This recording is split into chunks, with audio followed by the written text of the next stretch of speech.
So I wake up this morning and I see a message, and it's Access Rattblood.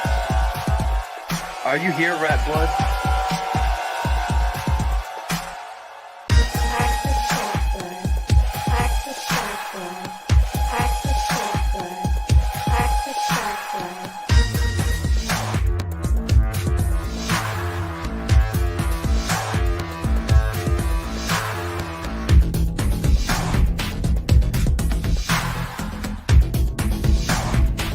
And then you got people like Access, and then you got people like Access, and then you got people like Access. I'm Access fucking Rattblood. Access Rattblood, I see. All these Access people, I'm starting to get paranoid about that now. I don't know what to do about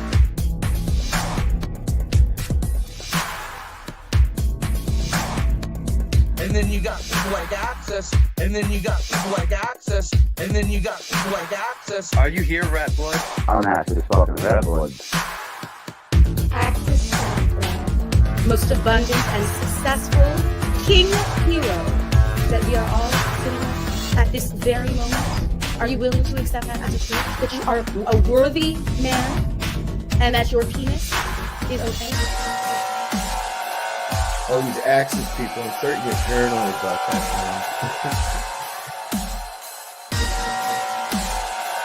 now. All these Access people, I'm starting to get paranoid about that now.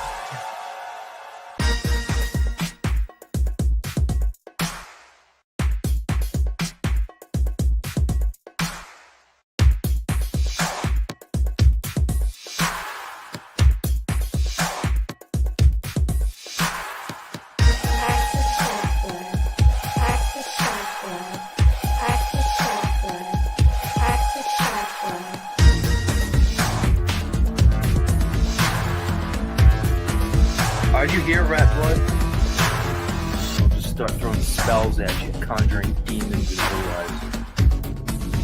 Are you here, Rattblood? I'll just start throwing spells at you, conjuring demons and otherwise. Are you here, Rattblood?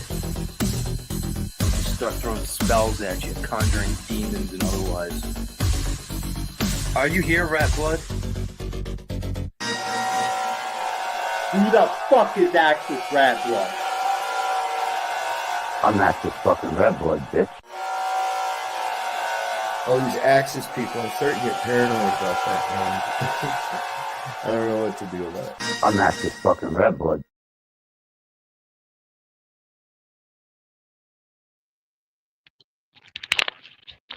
Alright, friends and enemies of YouTube, children of the metaverse.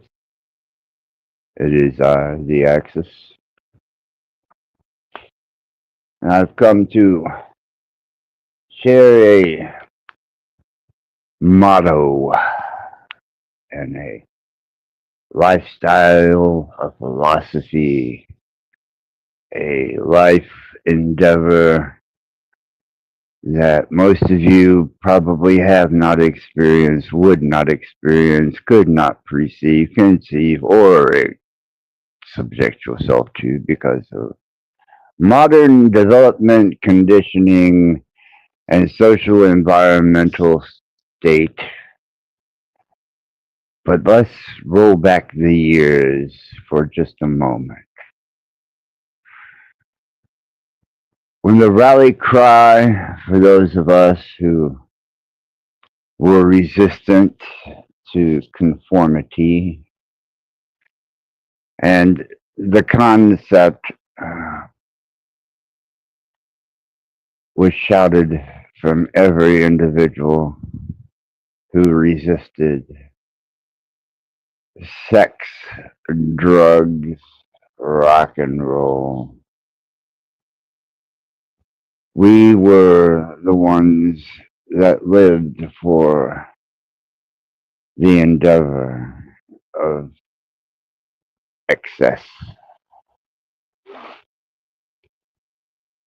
We had no guilt, shame.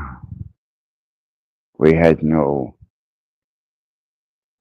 peer group that wanted to guide us into a higher state of spiritual awareness because we were spiritual awareness in motion. We were a development and a force that had to be reckoned with.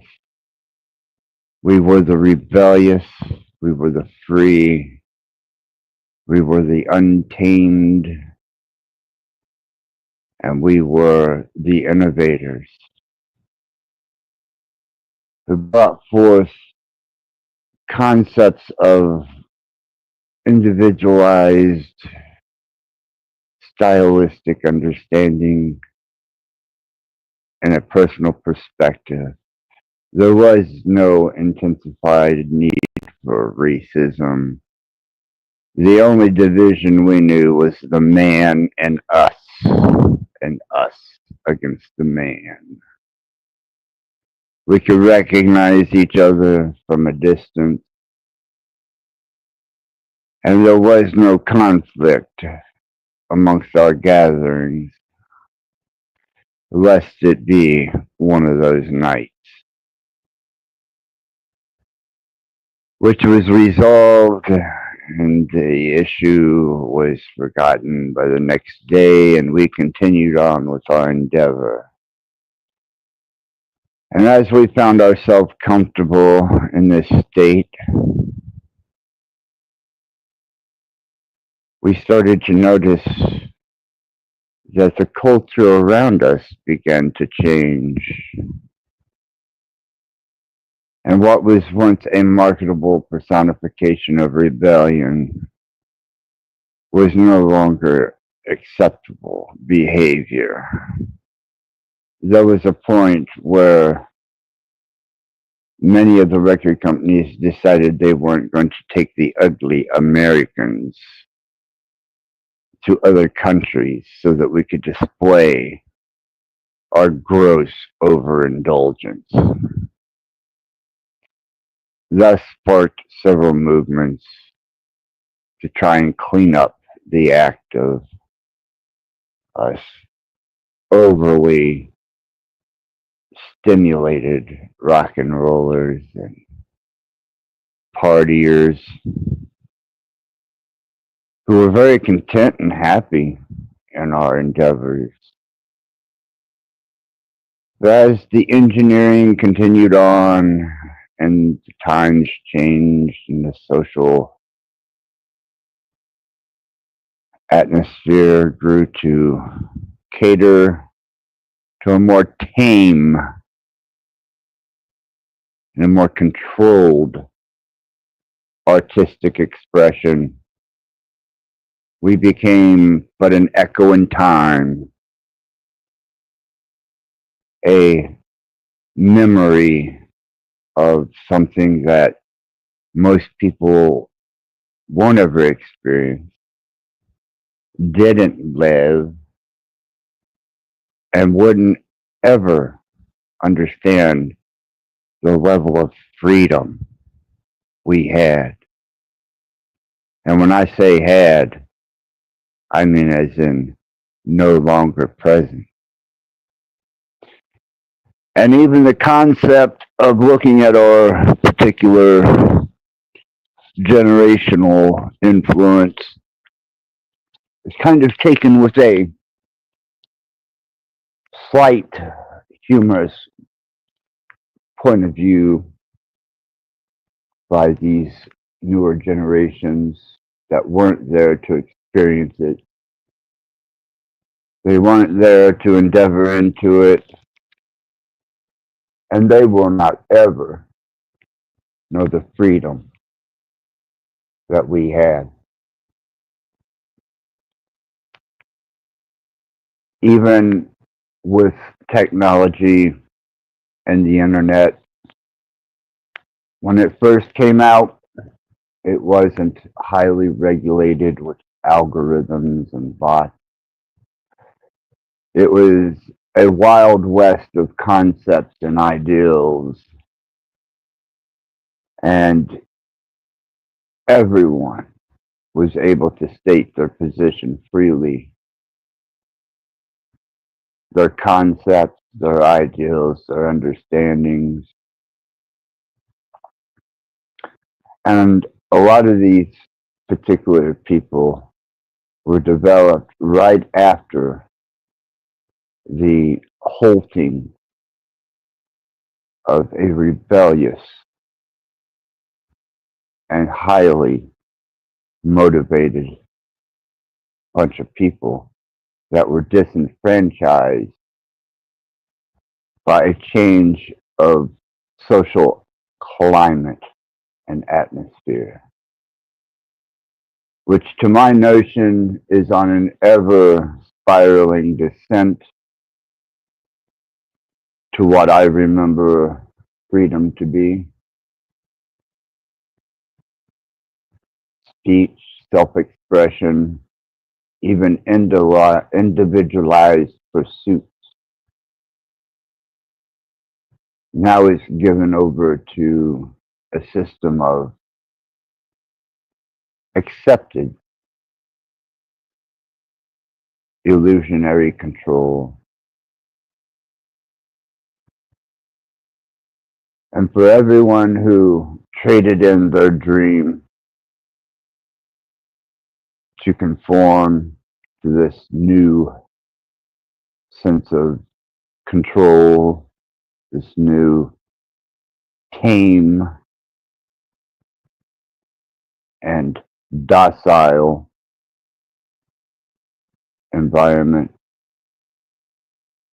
I raise my middle fingers and give a very stern and solid fuck you. You sold yourselves out. You bought into the heavy delusion, the one that is spoke of that even the most elect could be deceived by. And you surrendered your rebellious side for a more refined and acceptable sense of being, therefore becoming common class, the least dangerous. And even with the impending of such restrictions as that have been put on speech, that have been put on information, and even the concept of pursuing some type of motto of rebellion, you give yourselves over to this illusionary state of how things should be by everyone's ideals, panels, concepts of higher thinking and acceptable systems of behavior.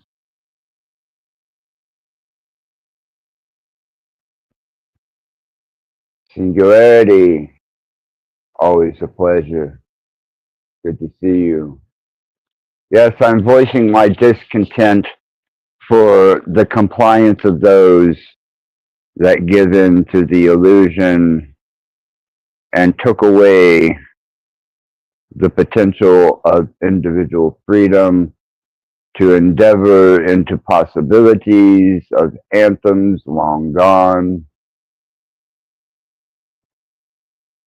And I watch the submissives running around as if they have some voice of power to express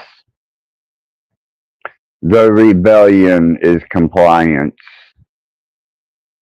The rebellion is not shaking the boat, rattling the cage, keeping parents up at night with the shock that they may be listening to your music or endeavoring into your philosophy.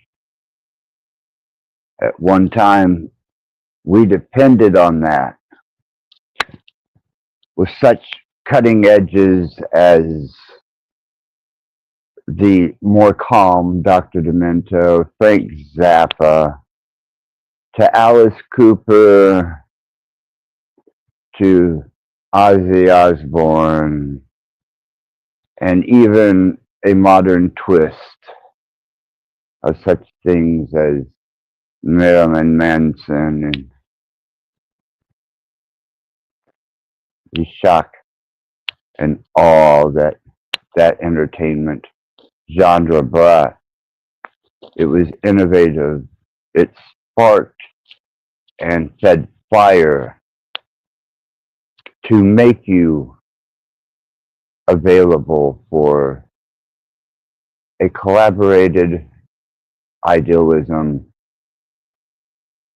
to not conform, to not buy into it, to not allow your voice to become so subtle that it's no longer heard, and it's shadow banned, thrown to the edge of YouTube, and your message is stifled by algorithms and bots, and you allow this as an acceptable arena. I, on the other hand, will continue forth with my rebellion, my innovation, my revolution of an ideal and a concept that you might find some individual freedom and stand on it. Because there is great change upon you, whether you know it or not. And I've been through a couple of generational changes.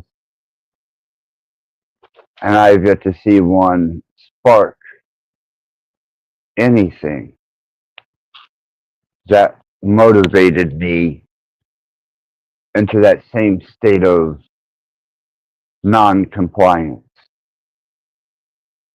as the days of sex and drugs, rock and roll, when people could gather different influences and they had one thing in common: a sound. And that sound drove them to endeavor into late night indulgences, backseat fumblings, acts of rebellion done in the face of the man. And now I see a submissive, conformist bunch of individuals that once this concept is brought to their attention, or anything even abstractly diverse from what they consider to be an acceptable way of thinking, they run for cover so that they can remain within the solace of their comfortable conformity, their safety, their state of least resistance by compliance. And I share with you guys many different life situations that I had been through and had endured, endeavored into, whether it be good or bad. It was a life that left me fulfilled, that I had experienced true living. And I was completely incompliant. I was completely individualized and rebellious. And I lived by an anthem. What is the anthem for what remains of Generation X? And where did you put your balls, your heart, and your soul in what box and a shelf on some closet did you stash it away and forget the endeavor and the motto, rock and roll forever? And what is today's motto? What is? If I don't hear a rallying cry, I don't much hear resistance at all. I hear generated philosophers from schools of information that have been gathered through their envelopment and introduction into mass information and instantaneous answers. And just as we knew back then, and you should know now, that they're lying to you. And all this information and these facts that you've gathered to astute yourself above and beyond something as trivial as a passive motto or rebellion.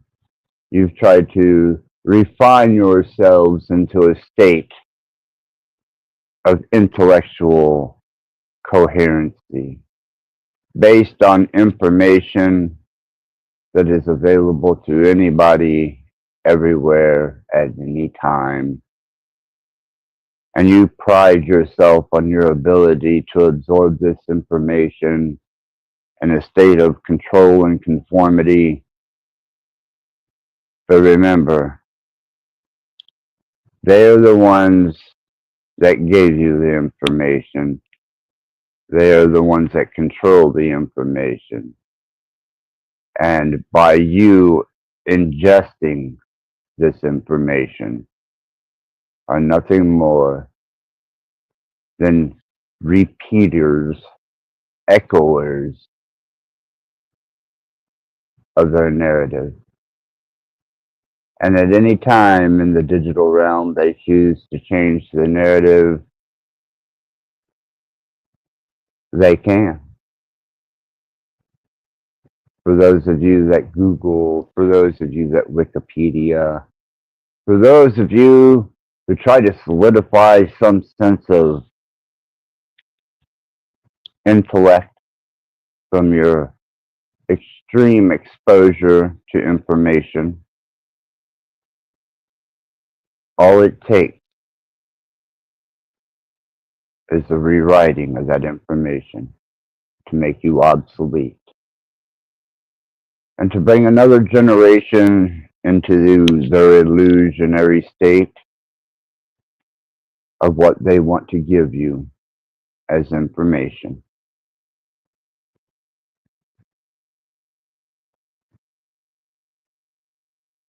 And you are also compliant. And I apologize for the rude and most atrocious approach to this opening. But I have seen the decline of Western civilization.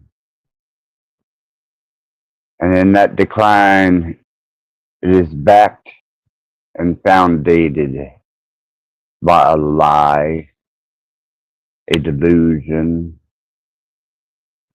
and a lack of moral integrity to stand on your right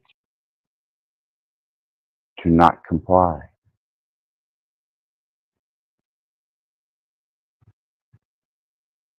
And that's not to say that, especially with my last few streams, that knowledge and information of a certain type is highly beneficial and useful.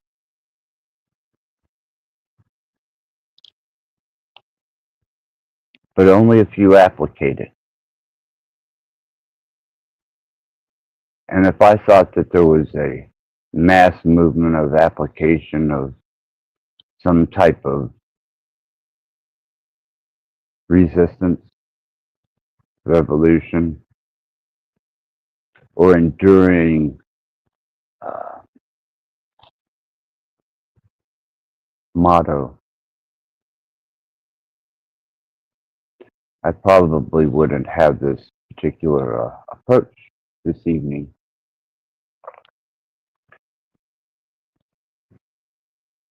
But I come from a generation you wouldn't understand.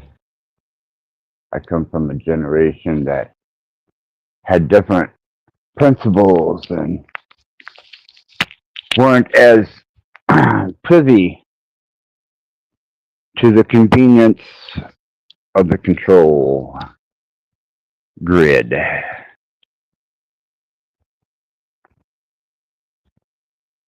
Truly, what damage can you do with social media to someone that hides behind the endeavoring physical force that ingrained itself into our everyday lives and gave us such wonderful toys and media to play with, everything we need to amuse ourselves to death. But to me, that's really not a life experience worth truly sharing. I mean, what? How many pictures of yourself can you put out there? How many pictures of your food, your vacation, and your compliant documentation really sustain? And what damage is it due to the true nature of this control factor, this grid you participate in, this compliance that you've given yourself over to?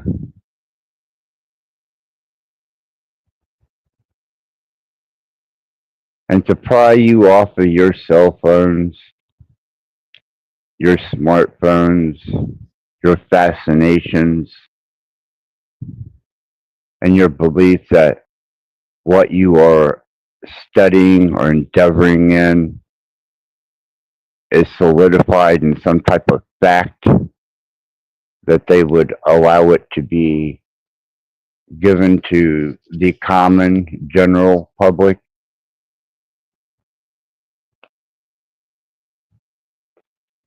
I am the anomaly. I am the adversary.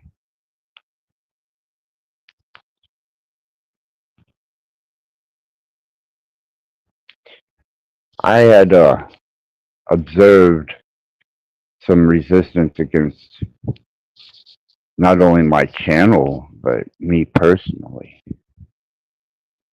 And I was curious as to listen to their interpretation and their description. And I thought, these people are truly enslaved by someone else's concept of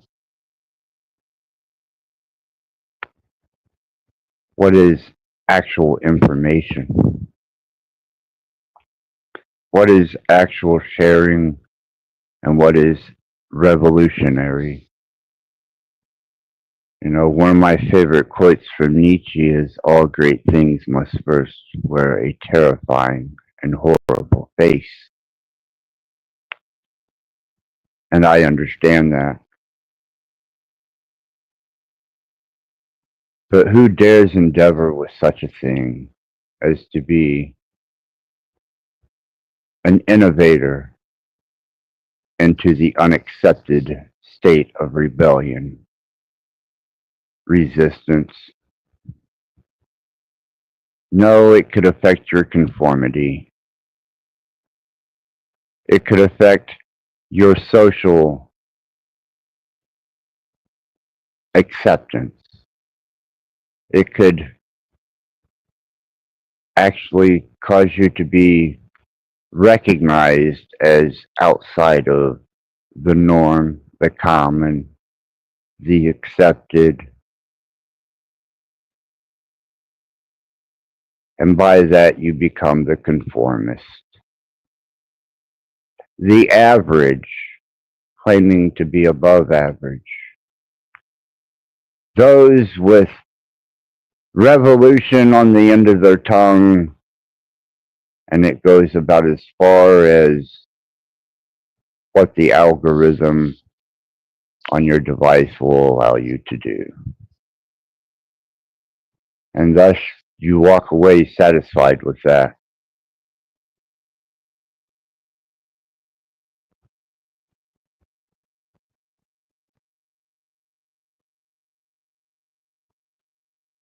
Maggot, it's good to see you. And you're absolutely right.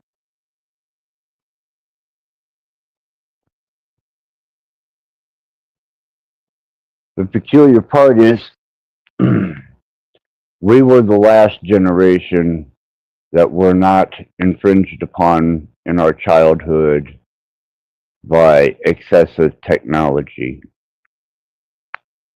As a matter of fact, the best that we had was a Commodore or maybe an Atari 2600 8-bit. And this was about as cutting edge for many years as we would get. So we endeavored into other indulgences. And as I took off and endeavored into life experiences of artistic nature, apparently there was a submissive couple generations that gave themselves over to video games, to a more controllable demeanor.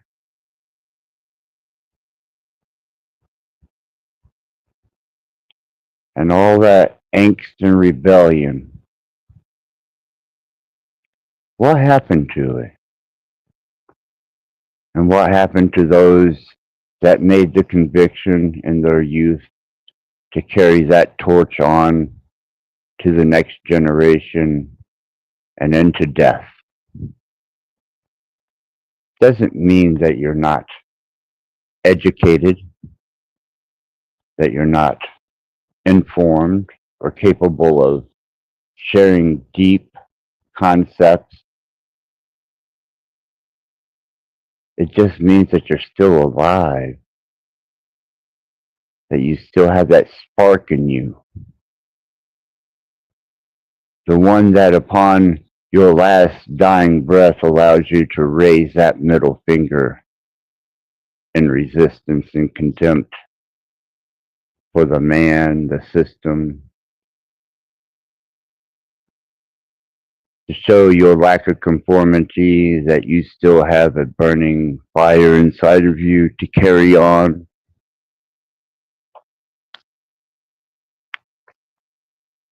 And night after night, as I have been broadcasting, I've waited patiently for someone to stand up here on this platform and voice their status of rebellion, express their contempt, to show that spirit of fire that we had with that one motto, that one rally cry.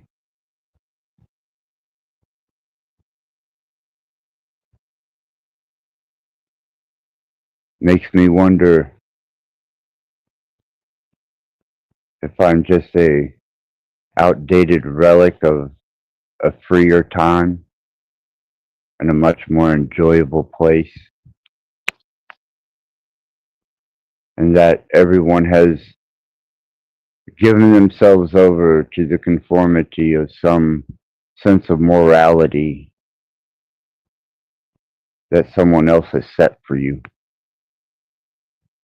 A guideline that will carry you into the digital age with such a submission that we're not even going to hear a peep.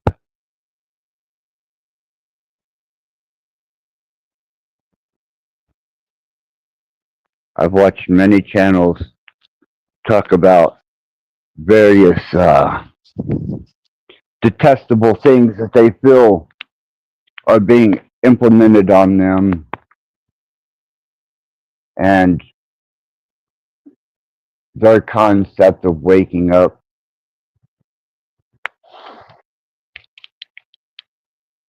to this control, this apprehending the rebellious spirit. And I've watched them fade away one by one and one after another.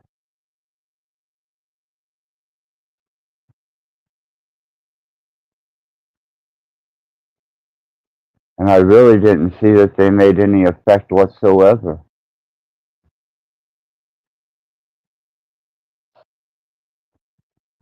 I don't know if it was their lack of conviction or whether they grew tired waiting for another voice to join in a rally cry.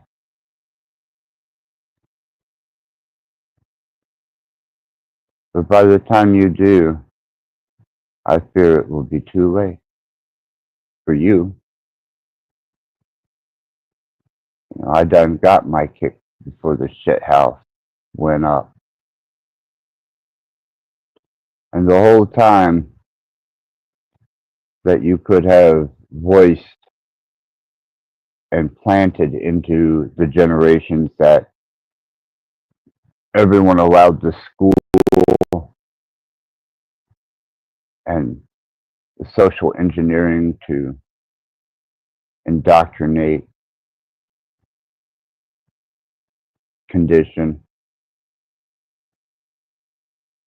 Where were you to reinforce the rebellious nature against a system of undue control? I had many bouts,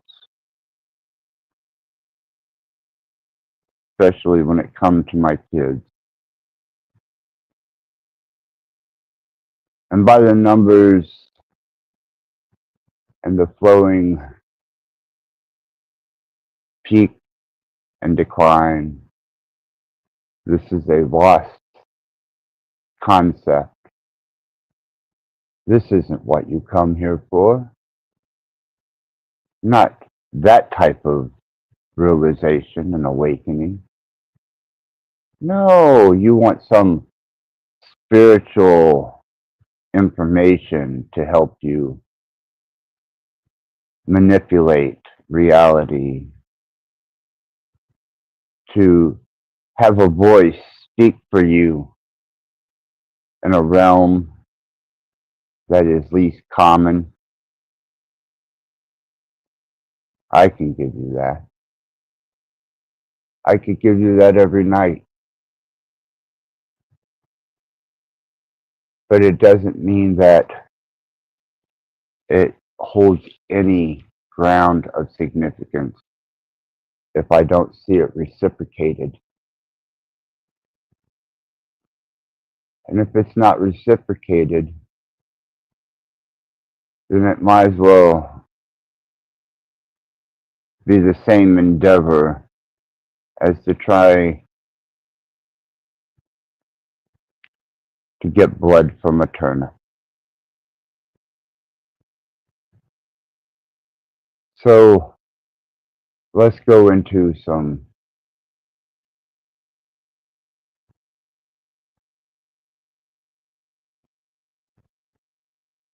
more profound spaces. It doesn't.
himself between the scenes of cold reality and those of pure illusion.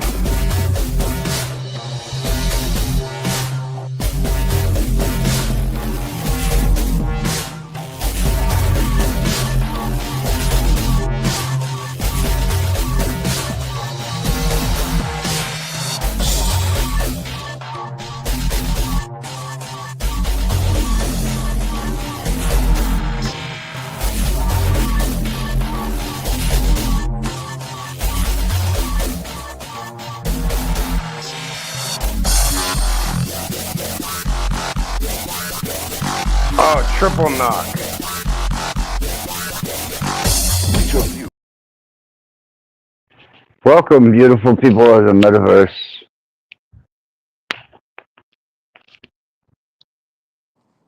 How you doing, Axis? Hello. I was, What's after up, I man? left your guys' company, I was really contemplating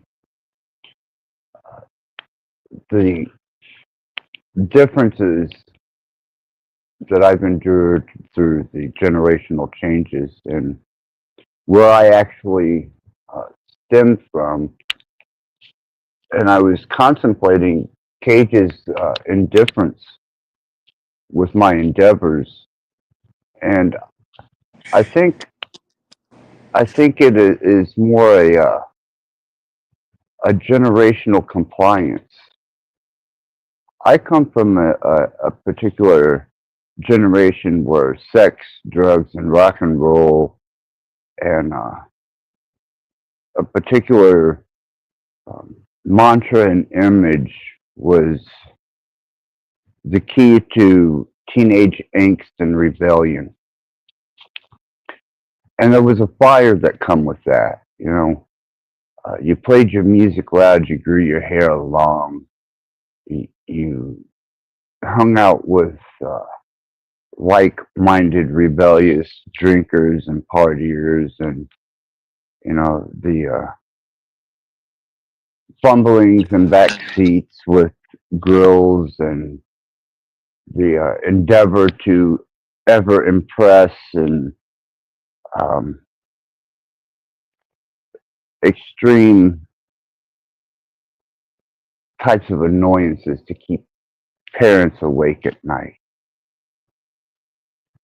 And I was really thinking about it, and that kept a lot of the control factors at bay. Now, mind you, we weren't subjected to technology to the level that these generations are, so it wasn't a contributing factor. But that fire, that torch that I still carry, that I refuse to extinguish,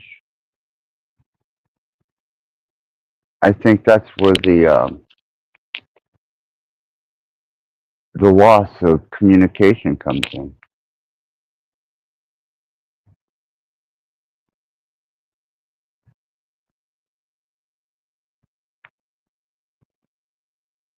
We're living in the past, Axis.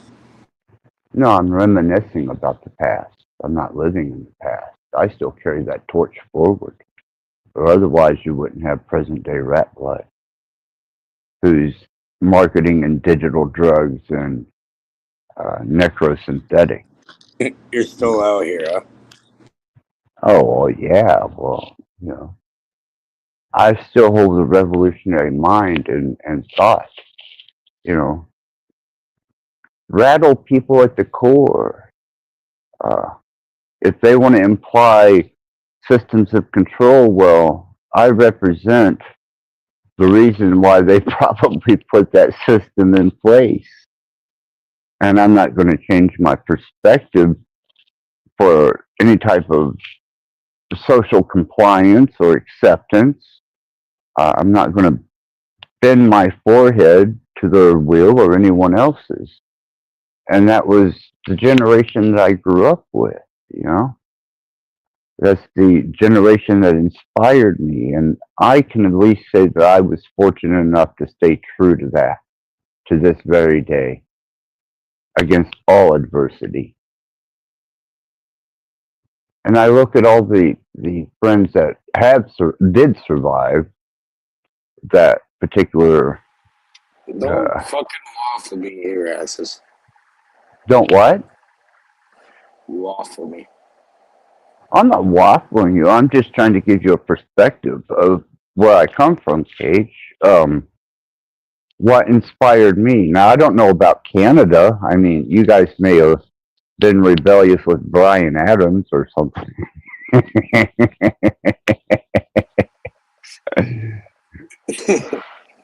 Funny enough, most of them music in this, all the motherfuckers come from, there's a hub over here.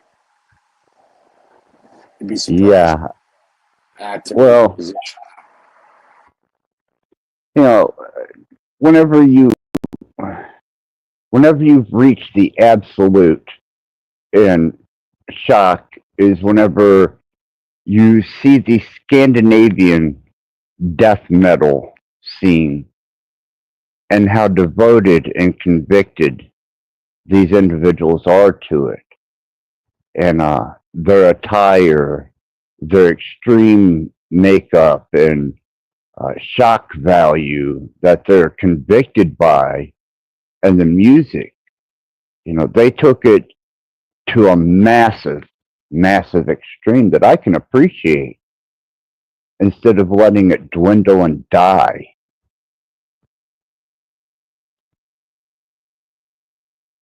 And it's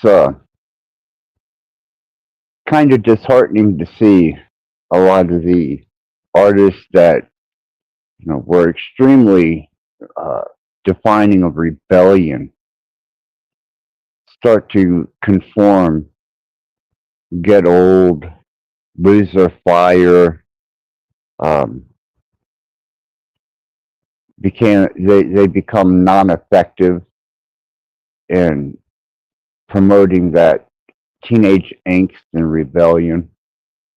And that's disheartening to me. I'd hoped that they would have held on to that to the dying end.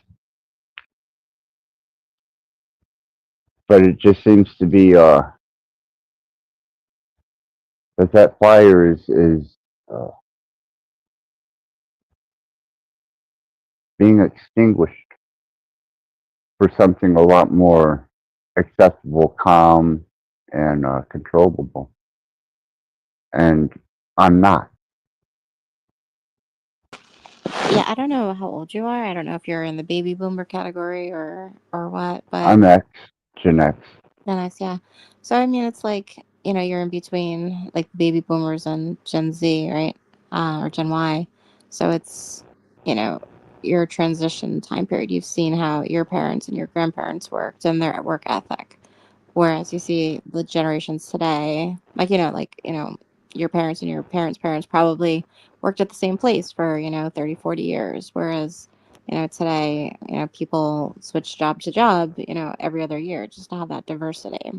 So it's just a different socioeconomic kind of, and there's nothing wrong with either, but I think to your point, it's just the fire is dimmed, just because the world has changed so much.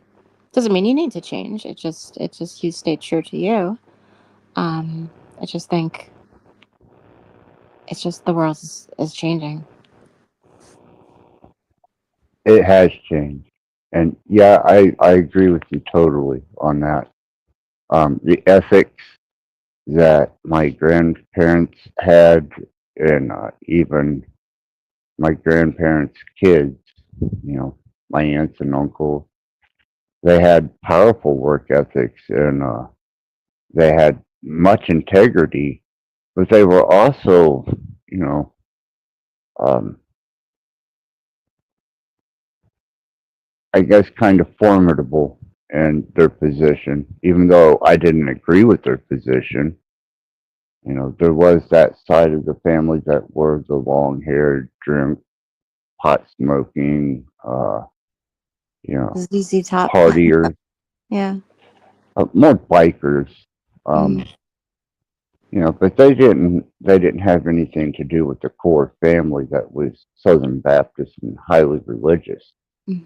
I got stuck there, but I always envied you know, their ability to individualize themselves into rebellion, you know, black leather, Harleys, you know, two-fisted drinking, uh, just endeavoring in loud rock and roll, fast cars, heavy metal, and I'm talking heavy metal as in cars, not just the music.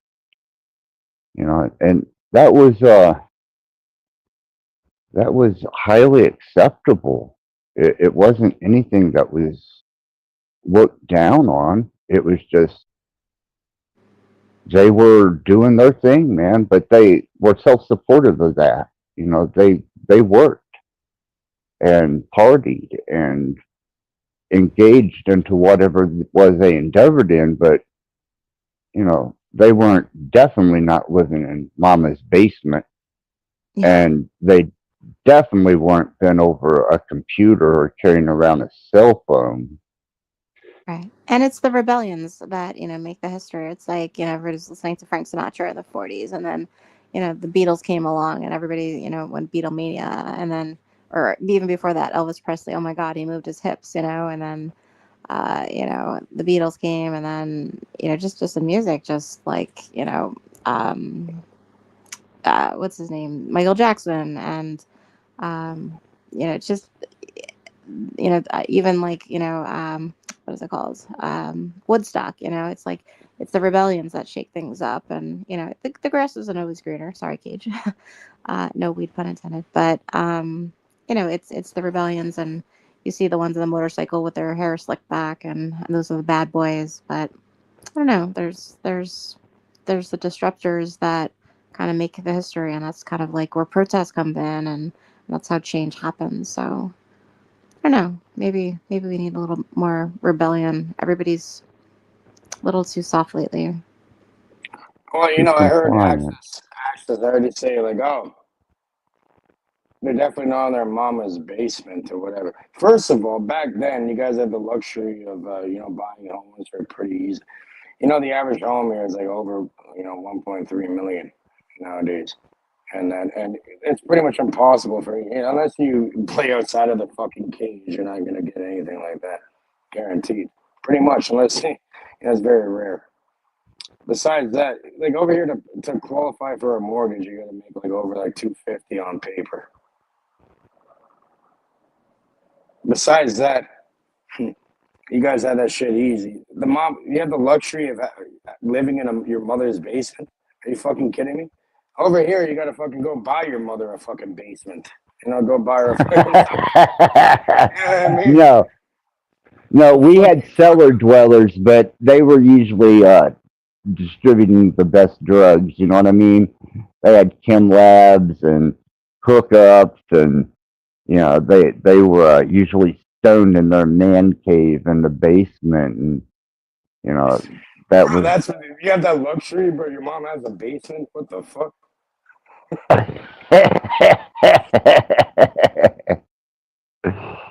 Me, on the other hand, I took off and was able to afford my own homes and you know uh, pay my way with my art. Uh, but no, there wasn't any of that compliance. It was all stoked and fired by just pure angst and rebellion.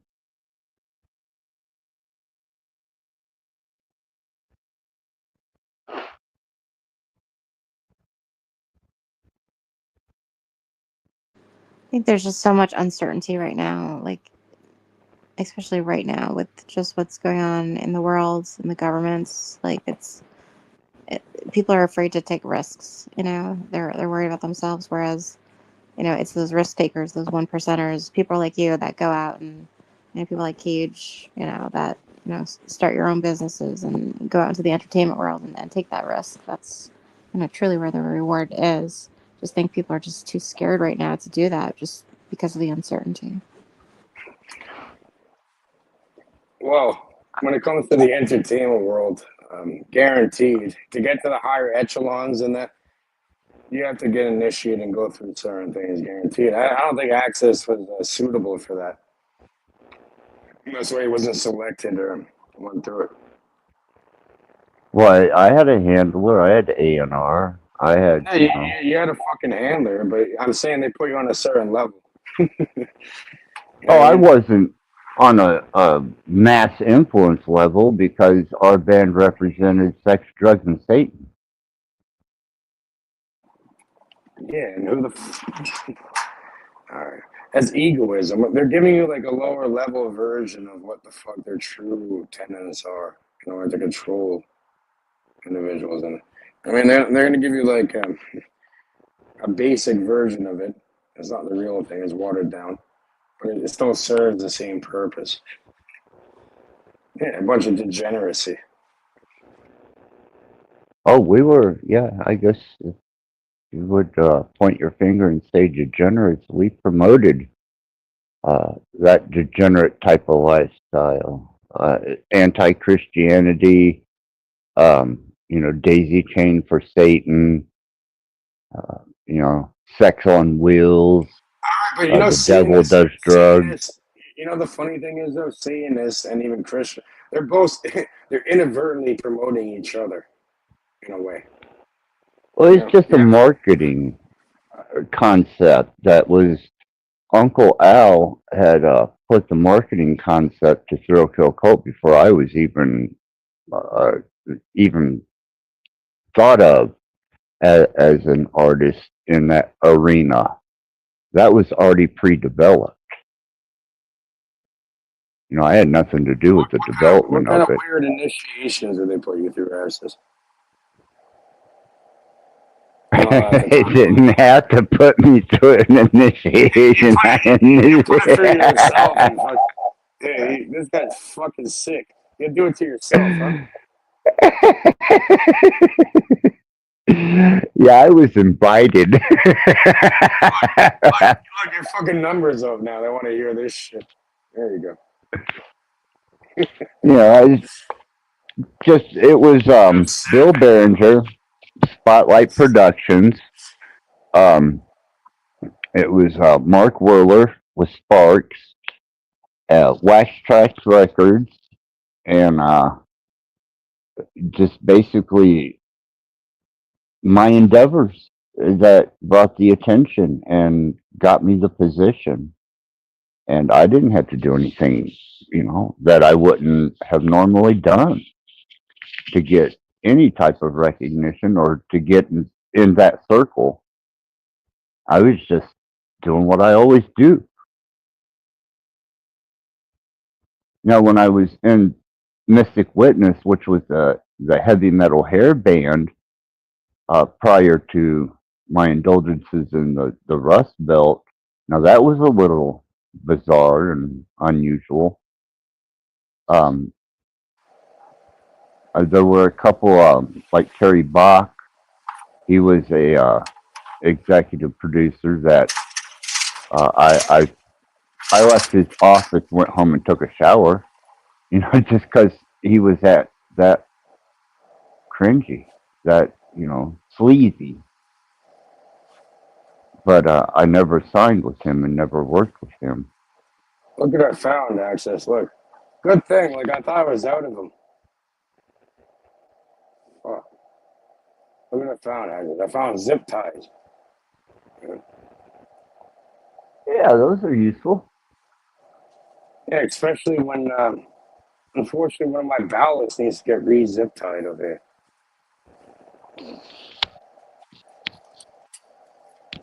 Luckily, I found one. Got some zip ties over here.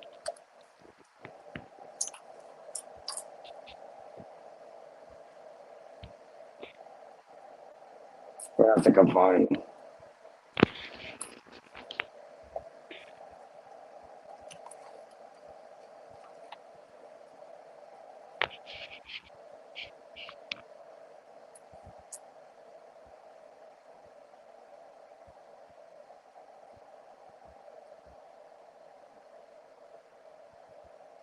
I wound up with an invitation for the band to perform, and this was this is around 89, 1989, And at the header of the invitation, it says, "You don't have to sell your soul to be famous."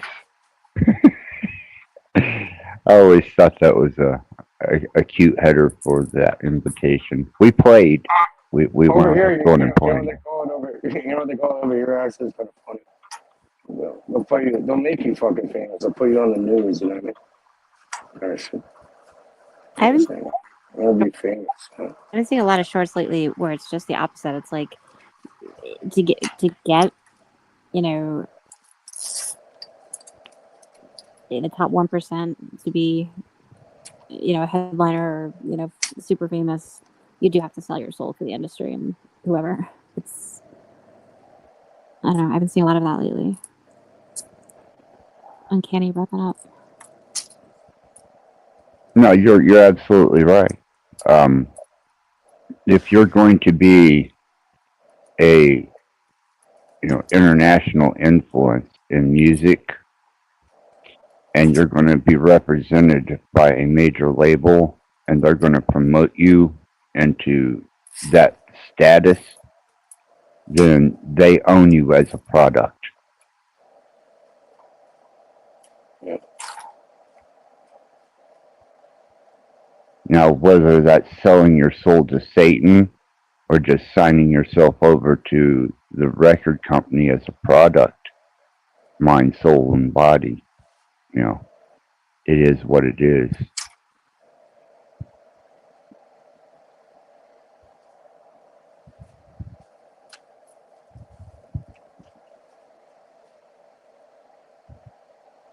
Balance secured. There was some serious tragedies that come out of that arena where Disney was concerned. It seems like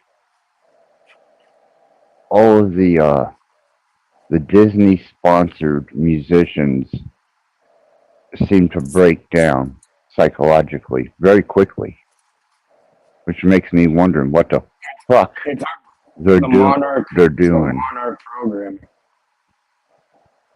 Well, I mean, for fuck's sakes, man. The Rolling Stones are still performing, and they had a drug habit that made mine look mild, and they're still rolling. You know, uh, even Ozzy is just now starting to. He's physically debilitated now, but he kept on till the very end. Alice Cooper, still moving, still doing it. These people didn't break down under the weight of the record company, and they are fully owned by the record company. But something about what Disney produces, strange.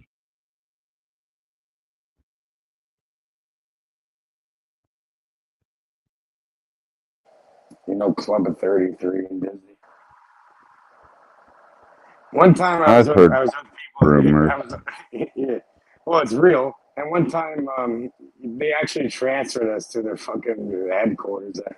Like we were fucking around. We were calling them up on a live. This is a long time ago, years ago.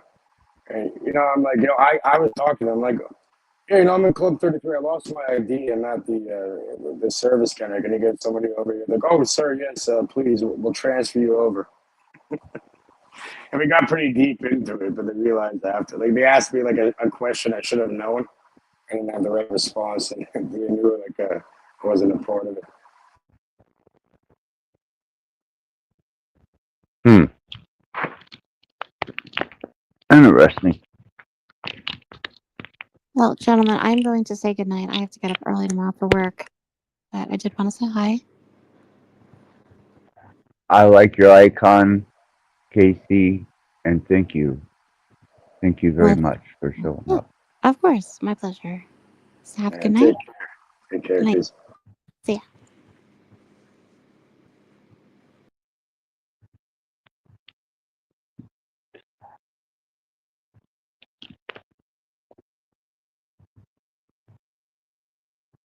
I don't know, Cage. Maybe I was just lucky enough to experience, or maybe I was just that extreme. I don't know. But I didn't have to sell my soul to the devil. I didn't have to sign any lifelong contracts, or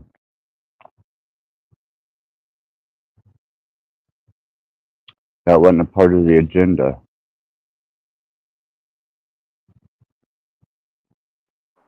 Mm-hmm. So maybe things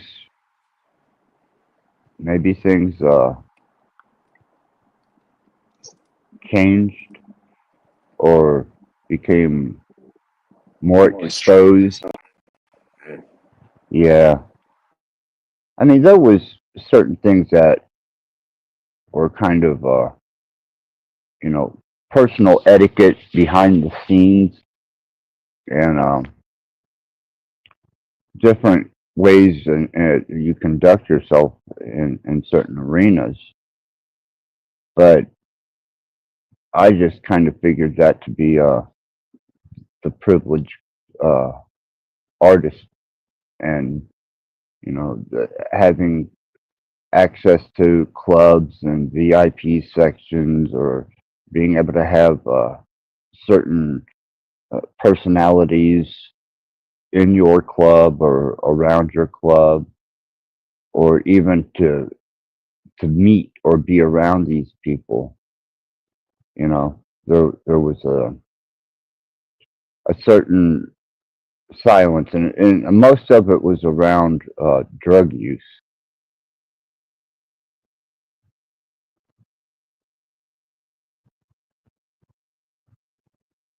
And then there was a lot of things that we kept our mouths shut about secrets of the industry, of how music was produced.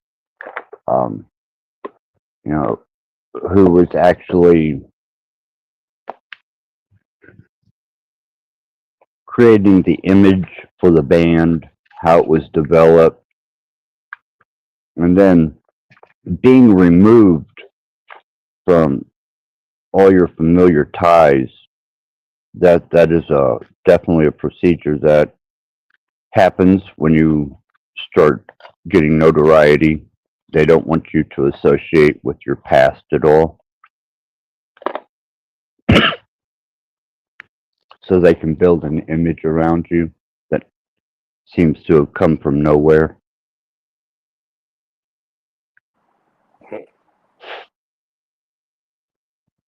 Mystique, mystery. Intrigue. Yeah, yeah, that was a part of it. But we had just a fiery rebellion that even the labels knew that they were going to have to contend with, and I don't see that anymore. Yeah. I have someone interested to pull up here.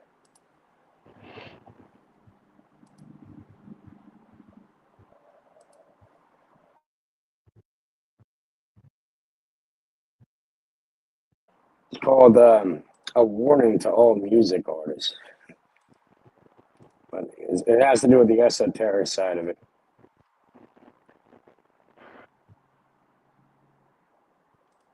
Perfect timing. You've been live for 93 minutes access, by the way. Yeah, 133. It's 12:30 fucking 4.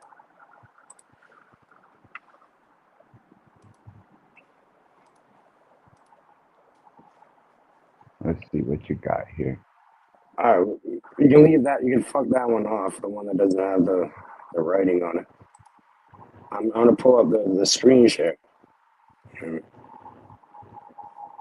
So it's on, it's on topic of what we're talking about here.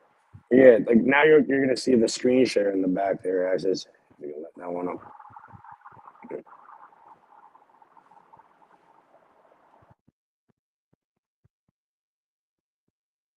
See what we got. Tell me when you want to pause. The matter is, let's get into it. Master P is not rich or any kind of money or anything like that based on him being good. Hell, rap been on long for his ass. Longer than his behind. It ain't got nothing to do with that.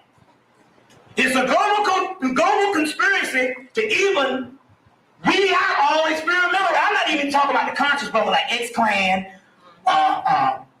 Public Enemy, KRS-One, Paris, and all. I'm not even talking about that. I'm talking about some innovative jazz like Tribe Called Quest, Diggable Planets, De La Soul. This was jazz put to rap. They enforced Foresight. Remember them groups, Foresight and all that? They enforced all. All right, why do you think that young? I can barely understand what the motherfucker's saying. Hold on.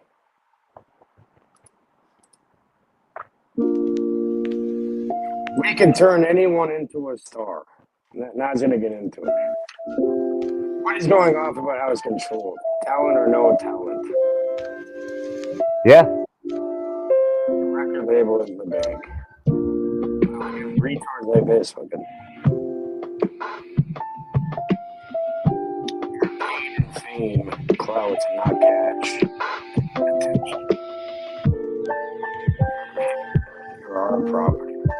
You're a slave without the chains they made you to be owned.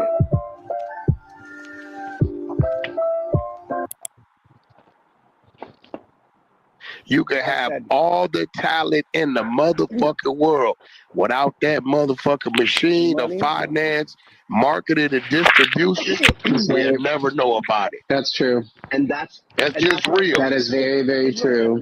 That's just the truth. Guys is that, listen, So Wack, what's the solution? They can really take an untalented motherfucker and make them big if they want. This is Drake Toronto fucker. He's a child actor in a wheelchair. Fucking.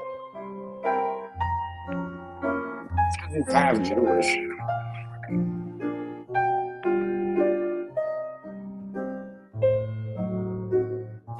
gonna come from a Jewish womb. You know what I mean?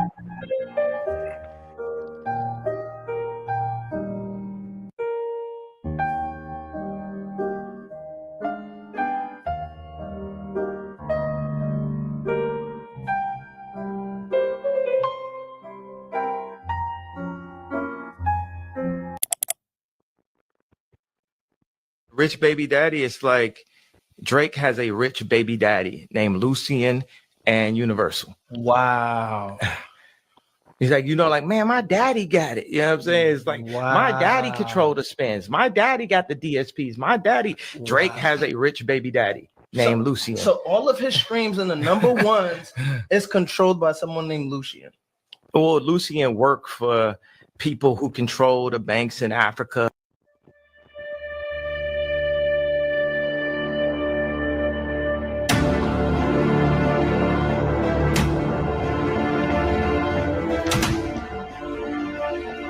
Kind of retarded. Like I thought I was gonna get in the sun.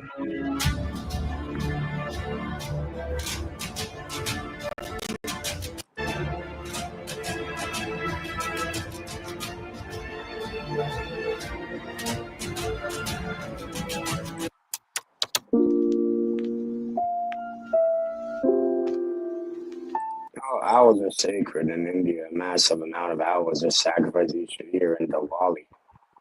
The fuck? They sacrifice owls in India? Of course, this motherfucker has the owl symbol. This whole thing just. Oh, for fuck's sake. Alright, well, you get the point of that. Here, let's get into it for real.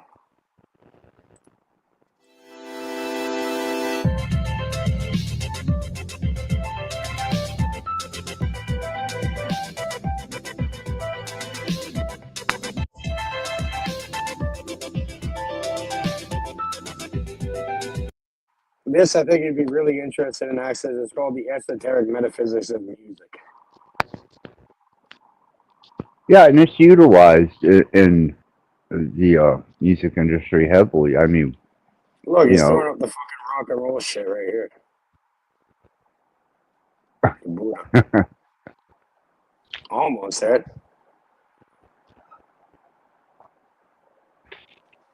As opposed to a little shit.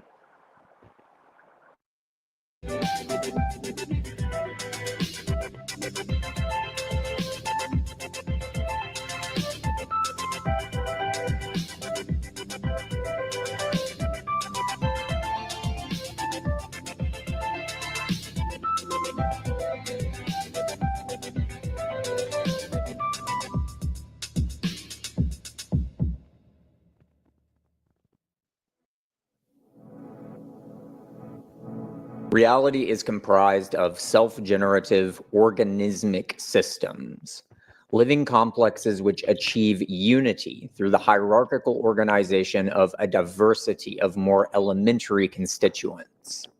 To borrow a term from the philosopher Arthur Koestler, we can refer to such organic complexes as holons.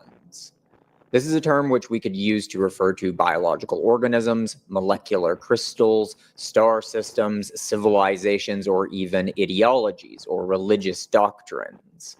Self-generation, or autopoiesis, is the fundamental principle of animacy, and holons are the consequent offspring of such creative power.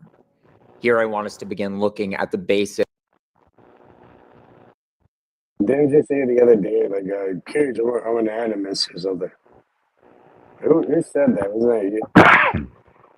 well, it's an amplification of character.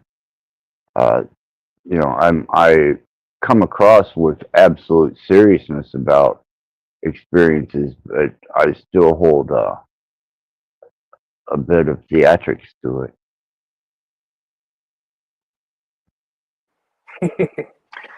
You're in theater? All entertainers are. Politicians. What about fucking people in reality? What about the idiot that everybody's in theater? Actors, actresses. I deserve a fucking Oscar over here. You know what I mean? Well, if everybody was into, well, YouTube kind of get YouTube, TikTok, all that. If you start watching the general people that are interacting with that, you know, there's only a small percentage of them that could actually handle being in that arena. One, they're not intelligent enough, and second is to have that type of understanding and conviction outside of the system of control is a rare commodity for especially the record companies. Yeah, it's a whole different arena when it comes to that. You know, there's only a few people that really own all that stuff either way. I know.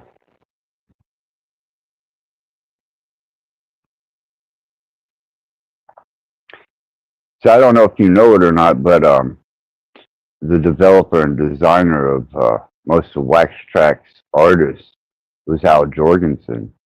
And before he became the icon that he is, he was signed twice. And then he was distributed with his first signing through Elektra, and that was a failed contract. Then it was, I believe, Capitol Records that sent him over to England through its sister company to promote him. And then he come back to the West Coast and wound up back in Chicago. He was actually from Colorado, and he was so distraught and pissed off at the way he was engineered by the record companies that's how The Land of Rape and Honey was produced. through all his pent up anger and frustration with the record company. You know what they do nowadays, Access, is even worse. You know what they'll do?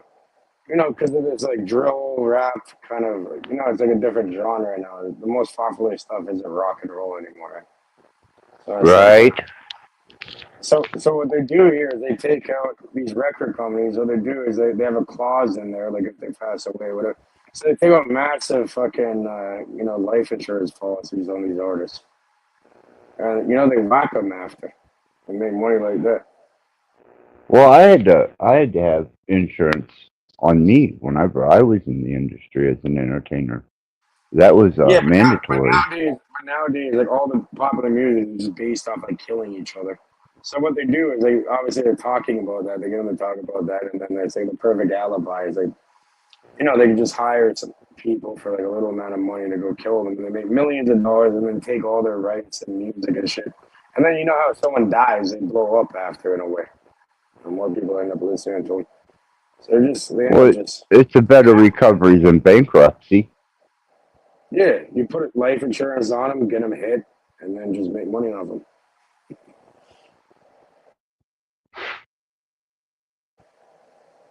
You know, the big record companies. You know who the fuck really owns them, bro.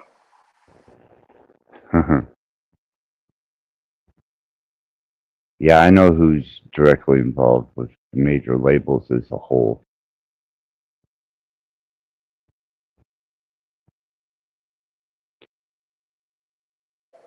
Yeah, they're not very nice people. Not at all. No. No, they have an agenda, they have a directive, and, you know, if you don't comply and fit into that narrative, then you're just not going to make it. You're not going to be a part of that industry. You might do the club circuit, or you might do the local dive circuit, but you're not going to be a part of any arena or television productions.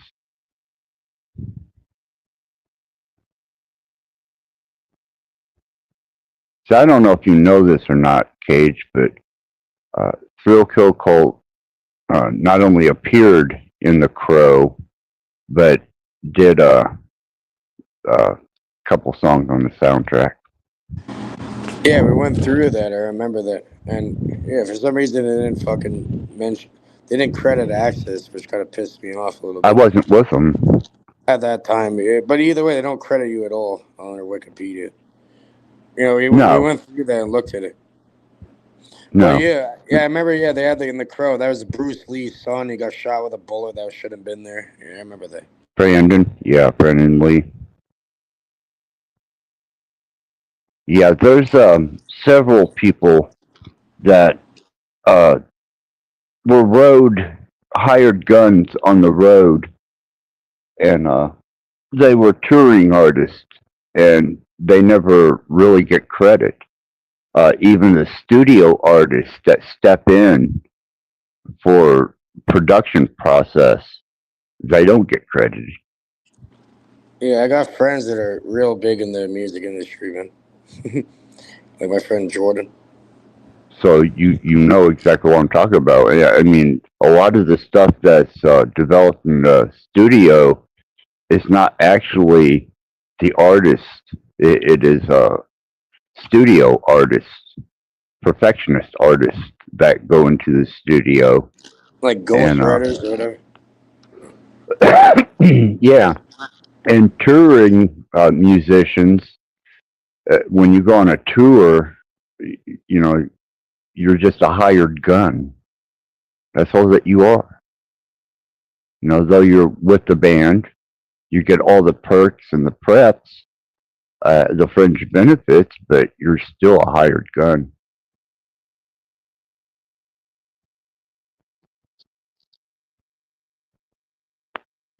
Yeah.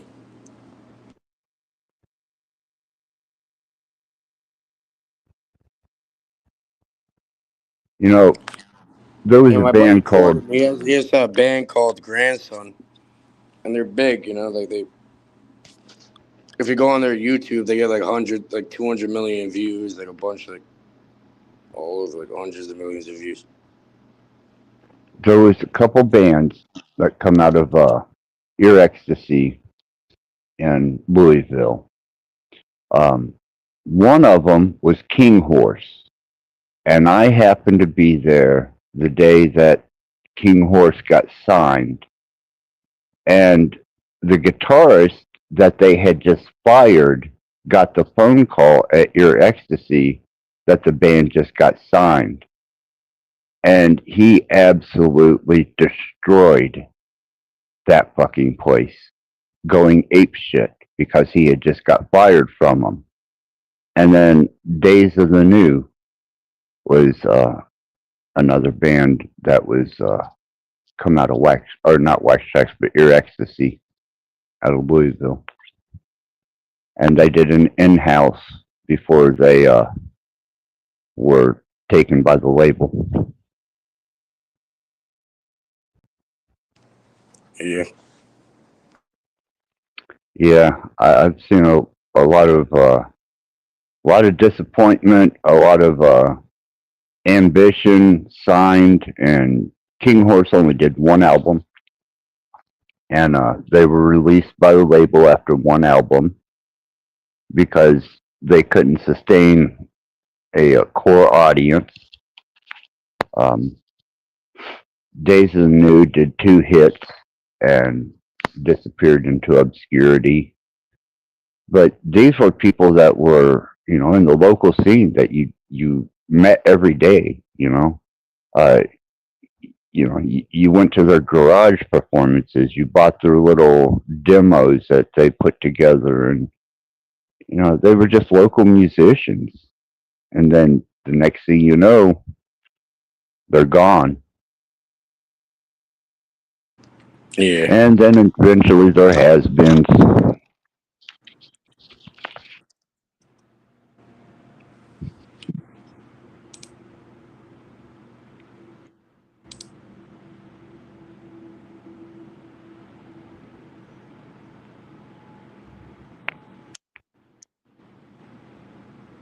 But our involvement into the esoterics in music, or my personal involvements into it, Yeah, at that time. This guy has a lot of esoterics. We can't play it here, but if you look at this one called Dirty, crazy esoteric symbolism and all this shit. Really, Oh, but yeah. like I've known this guy. We went to elementary school together, and that we had something called the Incredible Eight, and all 8 of us are just killing it in different ways. And that a lot of them are in like music and shit.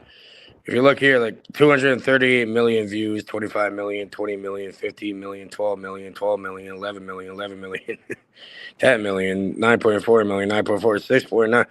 Buddy's not even playing. But yeah, look. He said, Jordan is born October 25th, 1993. He said he was born in New Jersey, United States. When he was 3 years old, his family moved to a Jewish neighborhood in Toronto, Ontario. And da-da-da-da-da. Buddy killed it, though. But there's a reason why. There's a reason why that happened. Because his parents were in, Atlantis. I remember, when we were kids, they get movies released. We get DVDs released years before they ever came out, and we'd be able to watch it. Movies. So they were deep into this shit. You got put there in a way.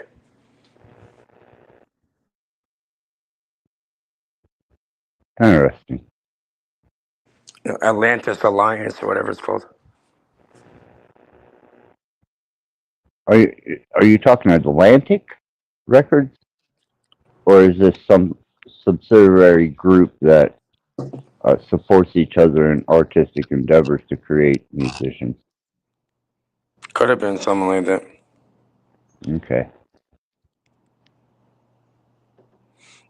It's called Alliance Atlantis. Yeah, because a lot of people don't realize that. It's called Alliance Atlantis. You have to belong to the Songwriters Guild to get songs released through artists. You have to belong to the Actors Guild to I know perform. you remember this shit. You never seen this logo? I know you've seen this shit in movies back in the day and all types of shit. They have offices in Halifax, Los Angeles, London, Dublin, Madrid, Barcelona, Shannon, Sydney. They're everywhere. But they're, it's a specialty service operator in Canada. Okay. Never heard of this? Yeah. Not here in the States, no. Well, they got bought out by some. Alliance teamed up with Hallmark Cars to create Crayola Kids Adventures. Makes sense. Give you a Hallmark card. Ramifications.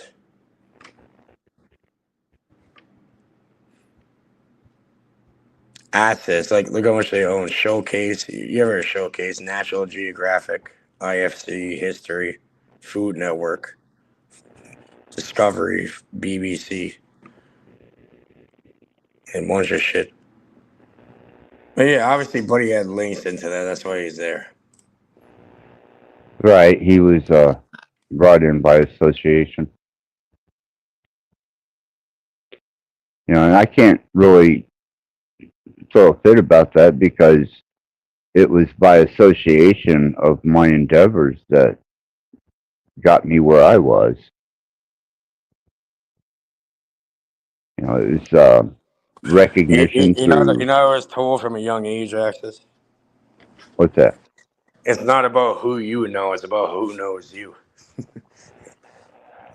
I would say there's a lot to that because when I got the call to do the Thrill Kill Cult thing, I was at one of the club, or not club, it was a little culture store that I was supplying with S&M and bondage leather.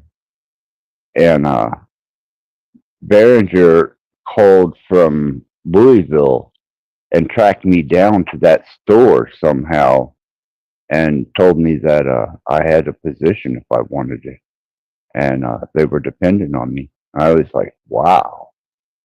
So, yeah, it was out of the blue, just happened and launched me forward into many, many endeavors. And as far as the leather distribution, that was done out of Algonquin in Louisville, and it was a Jewish distributor of the bizarre and more eclectic type items, and that was done through my rabbi Lou White, who is half owner of Electric Ladyland on Bardstown Road in Louisville.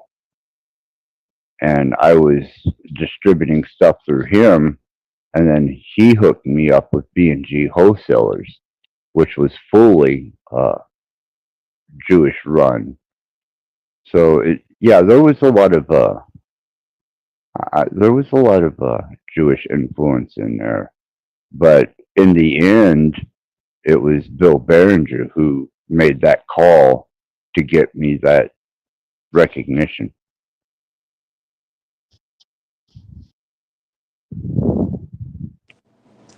So you got put into it.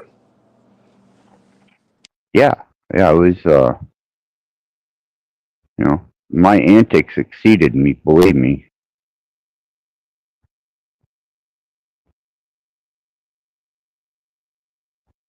The first You ever review. heard of you ever heard of Nelk? No. There's some Canadian guys. They're from Mississauga. They're from Toronto. It's a bit west of Toronto, Mississauga. And they started off just doing they have like Tim Hortons roll up the rim. So they pretend like, oh, I won. You know what I mean? And then they have their friend go and grab the cup and run away and make a big scene and film people's reactions. Like, I just won a car from Tim Hortons. And then, their friend would go and run away and get people's reactions and that. Or they used to do little skits in that in public and shit.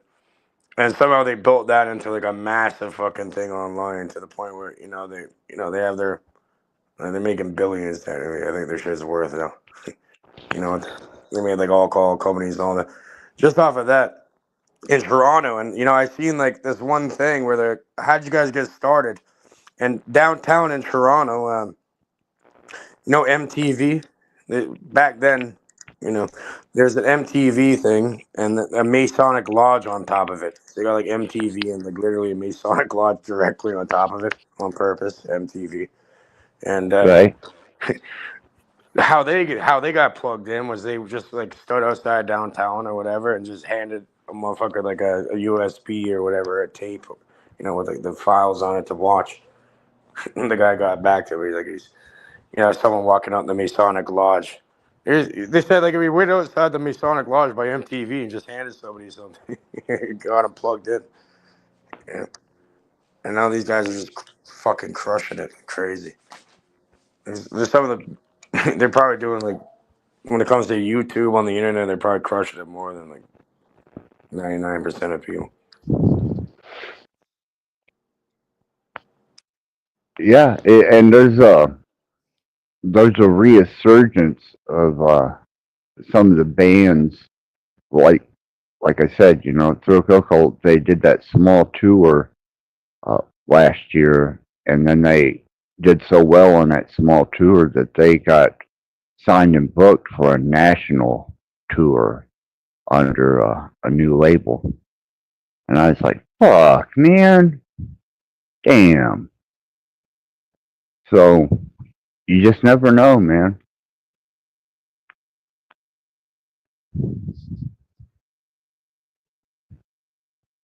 The first review on Mystic Witness, which was the first hair metal band that I was in, we did a performance at Louisville Gardens, and the review of it mentioned me as being Satan incarnate on stage.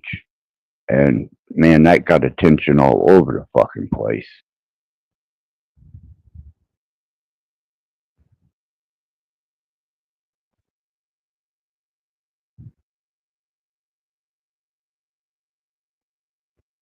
Did got a review from The Word in Louisville about a show that we had done, and made the cover, and that was pretty edgy stuff that we were doing.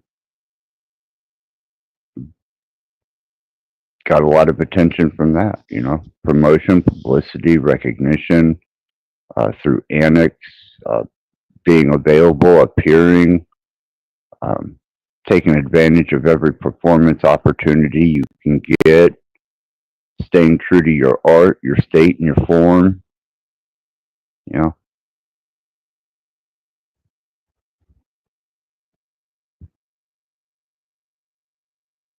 I was pretty devilish in my personification. Lots of leather, spikes, dark,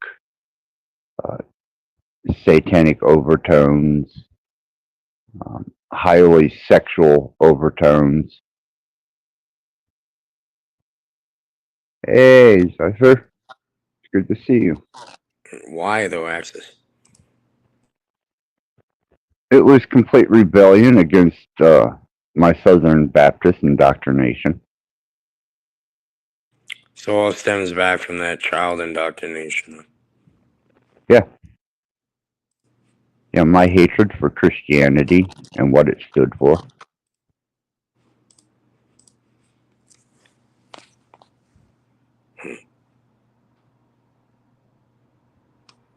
Now we got a good background going now, at least here.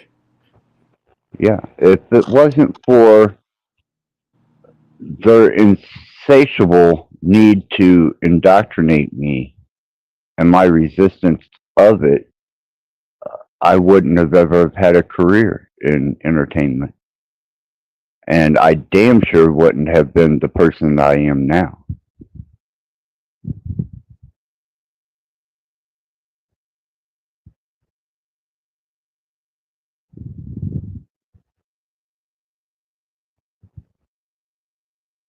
Completely resistant, rebellious against Christianity in any shape, form, or manner. was just not for me, man. And I didn't see the church as being a sacred place. So I you got had caught a to, couple. so you had to go to the polar opposite of it, right? Yeah, If you look absolutely. at yes, if you look at the Kemetic principles, that means they're being like pendulum swung one way or the other. The truth probably lies somewhere within the middle, the middle pillar, middle path, same thing.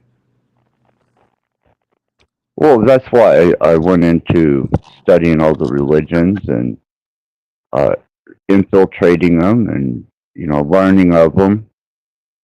It wasn't that I just completely discarded them and said, okay, I did for several years, wanted nothing to fucking do with any of it. But eventually, I had to come to terms with that resistance and hatred that I had towards, Christianity and the church.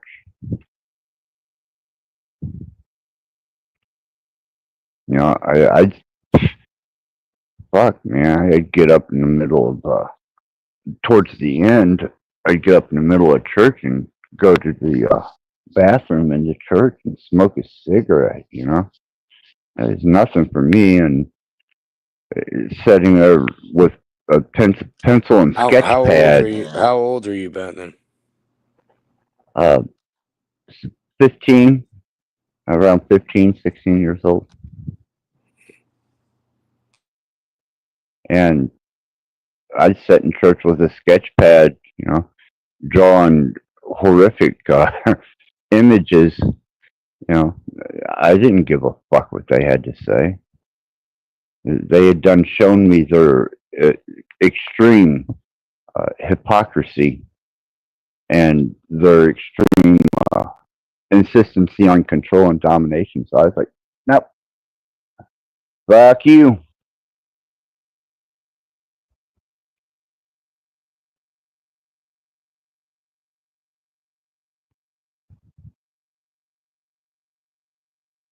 One of the best bass players that I ever had in my bands was Jay Mayhew, which was the son of the head of a coven in Jeffersonville, Indiana, that I lived at for a while, and was studying under different uh, esoteric schools there. Terry Lee, she was a witch, and you know Jay was a chaos uh, magician. Tom was a kahuna. There was a Sanarian there. It's just an eclectic group of different studies, and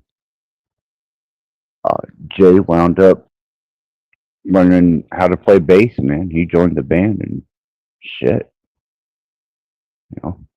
As far as I know, he carried on with his career, but he was much younger than I was.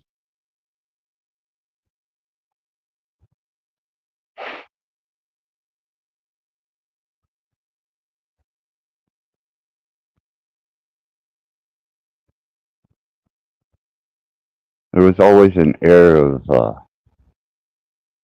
witchcraft, Satanism, esoterics, uh, magic, always involved. Should drop the link access, maybe. Maybe people can't. Maybe I think after a certain amount of time, the chat you can't see after a while. Okay, yeah, absolutely.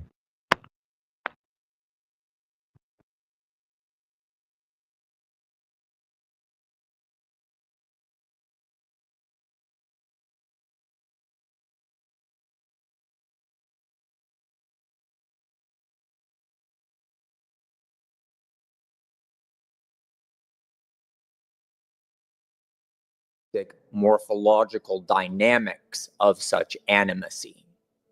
We can begin by looking at the diversity of elements which might come to constitute a holon, systems which are comprised of a small number of... My bad, access. I know you hit the wrong thing.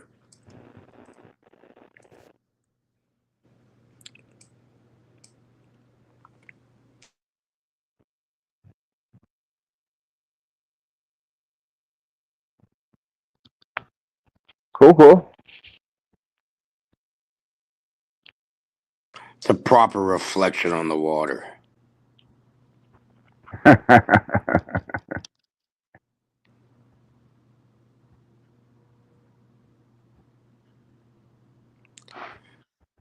Zephyr said I just watched this. Really?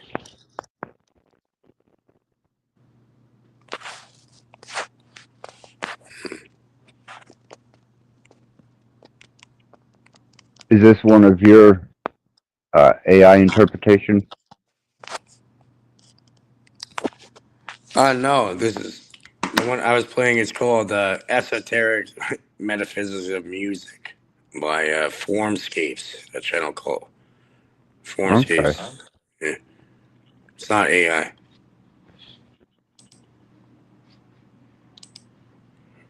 Apparently, someone said they were just watching the How Weird, but they spelled weird incorrectly.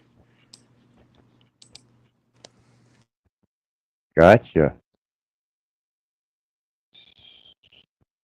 Freaky. Loving it.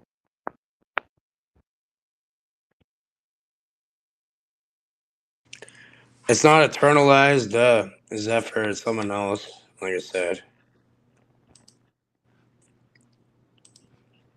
It's Formscape. Formscapes or whatever. Right here.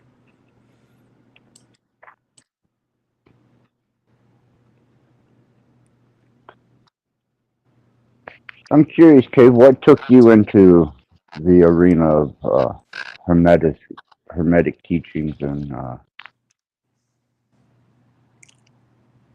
studies?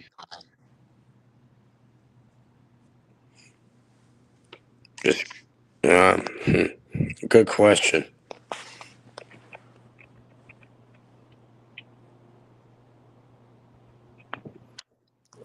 Just through my research, I stumbled across it. So it wasn't a type of rebellion or a seeking No, of none a. of no, Hmm. none of that. I was just like interested in reality. Like from a young age, I knew that what we're seeing is not really what's going on. Like peek behind the veil type thing. And yeah, I'm just interested. I'm an investigator. I investigate into certain things. And when I really am interested in something, I don't rest or stop until I know everything about it. I'm one of those fucking type of people.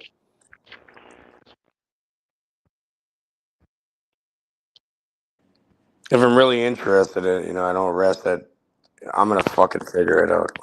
I'm gonna break. I'll make you a goddamn PowerPoint. I'll have like, like one of those complex things where people they have like needles and like thumbtacks with fucking strings attached to them everywhere. It's like a spider web. Fucking. I'm not gonna Compulsive mind. overcomplicate it. But yeah, I'm gonna look into it.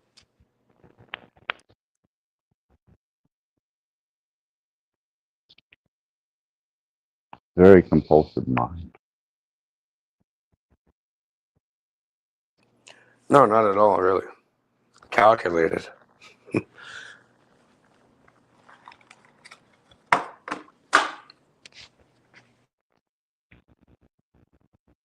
I suppose my endeavors were just, and what I developed into was just a natural evolution, a progression of exposure to different things that most considered taboo. And it just became a part of my being and a part of my development. And eventually it became a part of my art, my personal endeavors.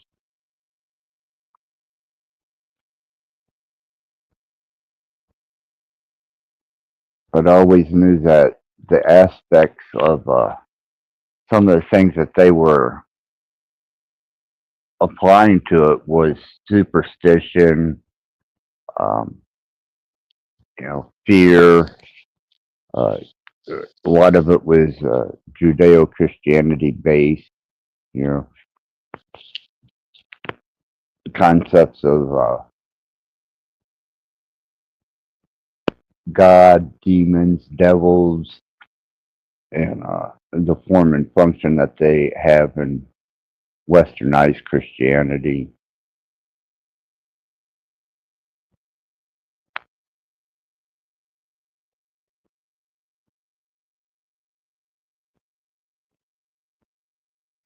If you haven't ever been exposed to We're getting synchronicities here, Axis. It's fucking amazing. There you go. The random video I played, someone else has just watched. Of course. Yeah, this is how it works, really.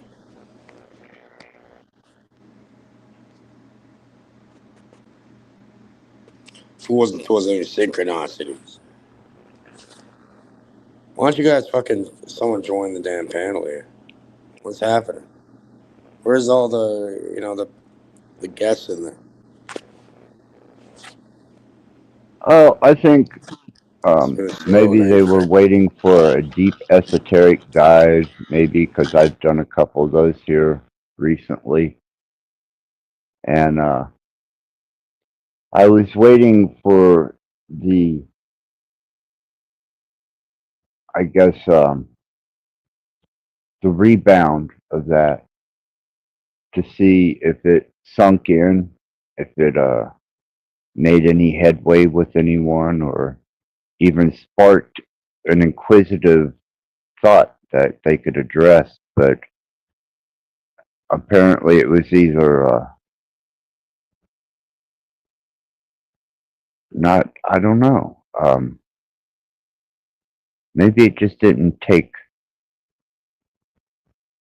or maybe it wasn't understood. I don't know.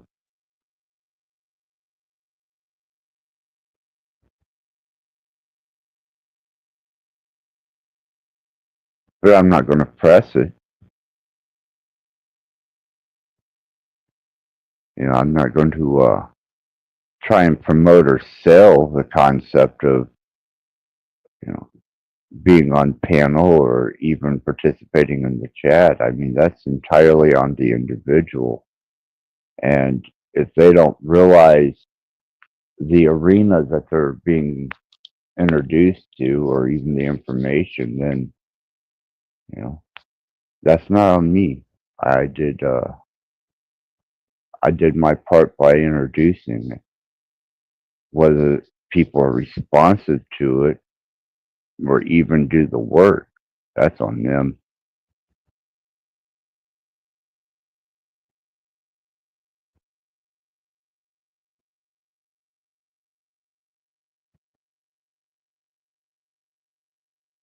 I'm sure, the usual suspects. I'm sure Pam is probably busy doing her thing. She did a live stream today, and I should put that in the community post. Pam's Mystical Musings did a live stream today. I suggest checking that out.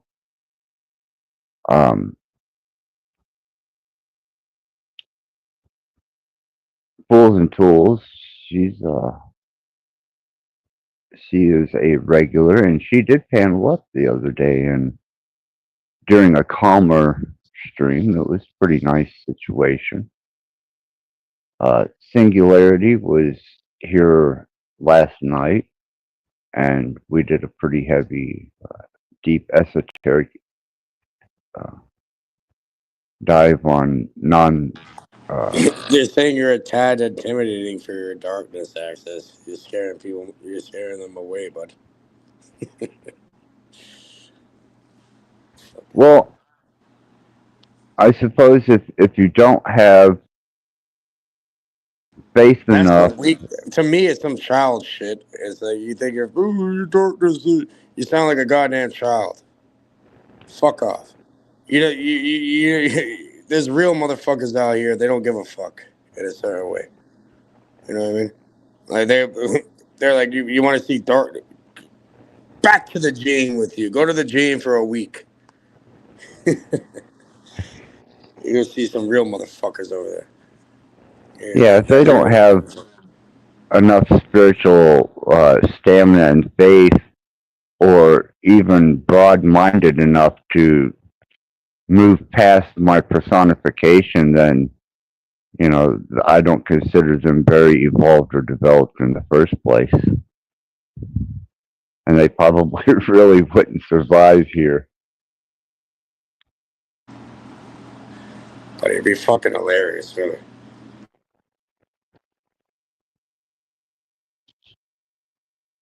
I don't think they could hold their ground. Now I do enjoy when the freak comes and we start checking into different texts outside of the Bible, and we start endeavoring into that, because we can go there without any type of argument or disagreement. It doesn't turn into a fight. It's all shared, learned, and expressive. But that's a hit and miss with him, and I can only deliver a certain amount of power esoterics in revealing the language of creation and such forth, and the proxy consciousness and all the other potentials. But I'm not going to endeavor into power streams like that every night.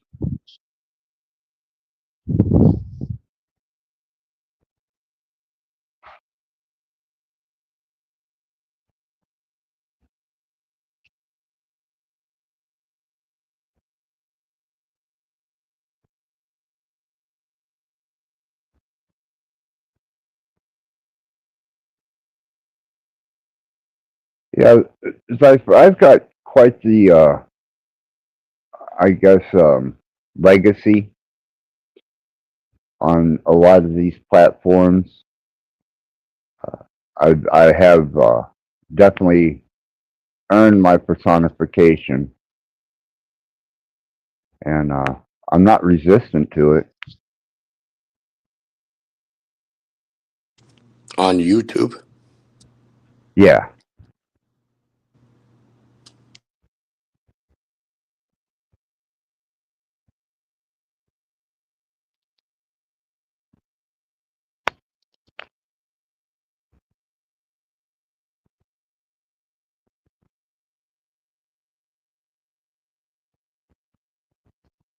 Yeah, it doesn't bother me at all. I mean, the whole, if they can't comprehend and utilize Omnius, or they can't be relative to the shadow self, even through a Jungian interpretation, which is addressed quite often out there, um, then fuck them. They truly have no station here, and they will continue to loop and repeat and ostracize in the way that they do, and their development will probably non-existent.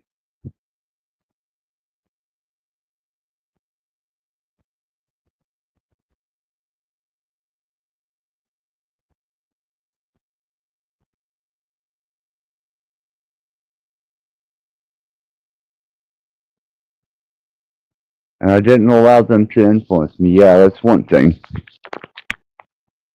I wasn't there to be a part of the crowd, the accepted submissive group. Access. If you had to, like, sum up how you live, and you do have some sort of moral code to Oh There's yeah. some rule that you live by. So how would you sum that up in like a few points? Like 5 points, 9 points, whatever, 3 points, whatever the fuck you want.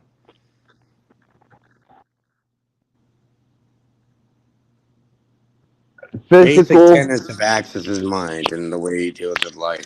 Can you sum it up? Yeah, physical actions against the lesser able to defend or protect themselves is offensive to me. violation. You don't prey on the weak. Okay, then what else? Well, no, if you're doing it mentally, such as on the panel verse, that I have no problem with. Creating ideals and different antagonizing dispositions or even extreme to the profane. But when it comes to physical effects, someone The vulgar actually and profane. violating a person of lesser stature or, of a younger age, then yeah, that's definitely going to trigger me into a response. But outside of that, I think that being able to think abstractly, light, dark, anywhere in between, and thought forms, even spoken, it's only going to affect a person as much as they allow it to. Even visually, things that have done and things that I've, displayed visually, it has no bearing. It doesn't affect a person's life. It doesn't do anything to harm them. And if they choose not to engage or not to watch, that's just as fine. But if they watch it and then they become contemptuous about it, then I know there are limitations. They give a new measure of them.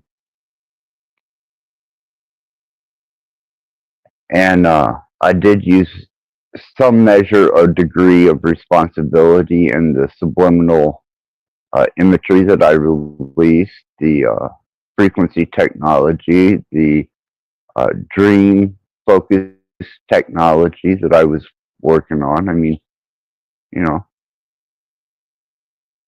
I didn't keep it a secret.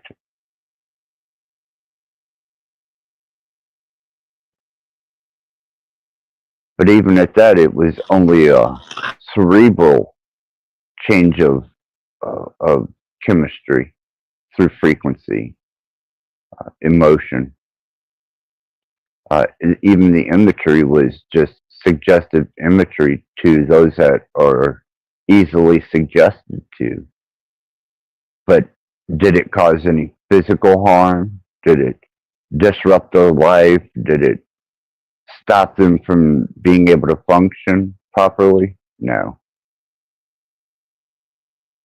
And if you're freaked out by your own freakophobia, then this is definitely not the place for you.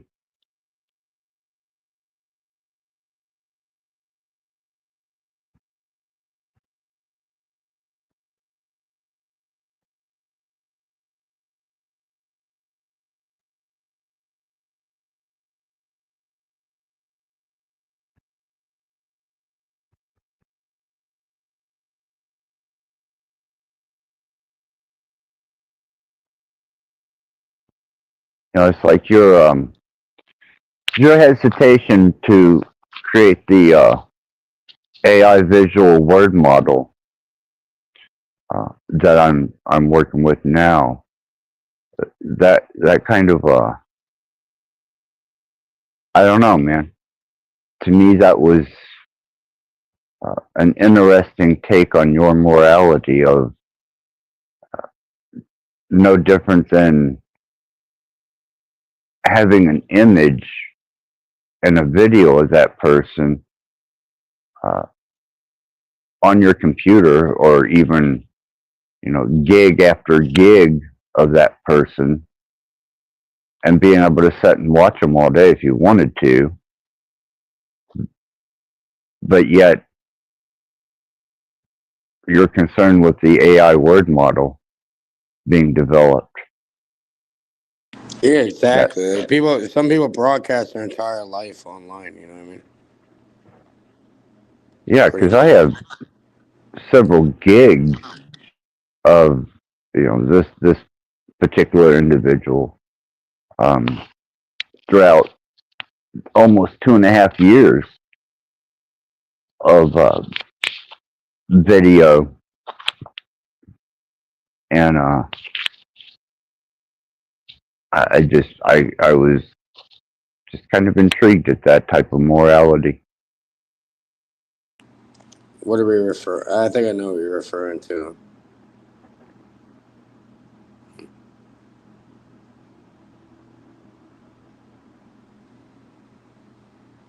Because to me, that would be, to me, that would be flattering. But I think we discussed that earlier, or even a victim model of me. If somebody felt such contempt that they wanted to express it on a simulated version of my representation, hell, I got no problem with that. Do your best. Go about it. It has no true effect on me. And they could do it and I wouldn't even know it or even be aware of it. So, that even less of an effect. But if somebody wanted a model of me in a word model or an image model, fuck, man, that's flattering.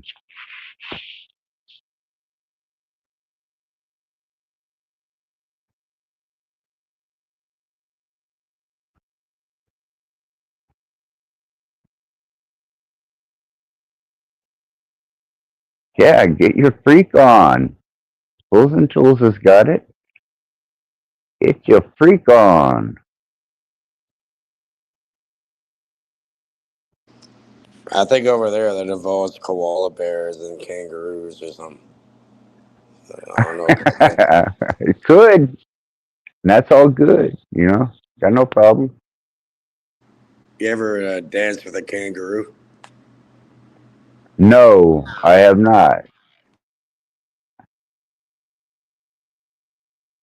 They apparently have. Oh, you're missing out, buddy. Apparently, because I've seen a video where a fucking guy. You ever seen that one where the Australian guy punches a kangaroo and it doesn't because he was trying to attack his dog. Fucking kangaroos.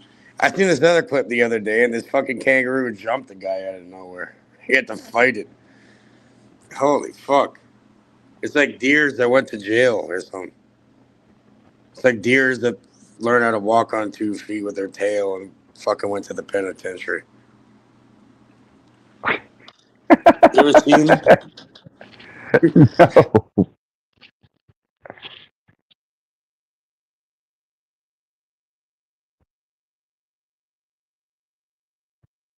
They're fucked. One time I had a fucking weird dream. After I got stabbed, I had a dream that kangaroos are going after me with knives. And I was making chicken nuggets in the oven. And I don't know why. And I had to lure them into the chicken nuggets to escape. It was fucking weird. They were trying to, bro, they had fucking like machetes and shit. You ever got attacked in your dreams by kangaroos and machetes and had to lure them with chicken nuggets? Probably not. Either way, shit happens.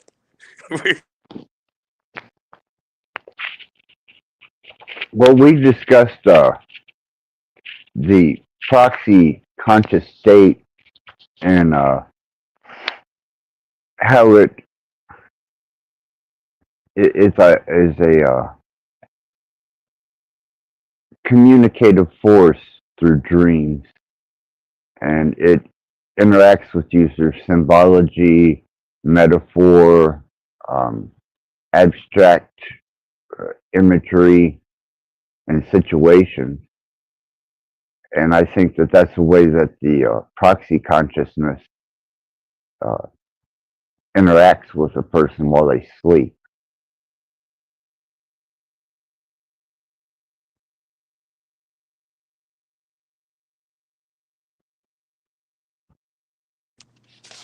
Yeah, it was weird. They're at the fucking front door and shit. They're at the side door or whatever. I had to lure them away, bud. To scare them off. They needed like a peace offering of chicken nuggets. I don't know why. Chicken fingers or something.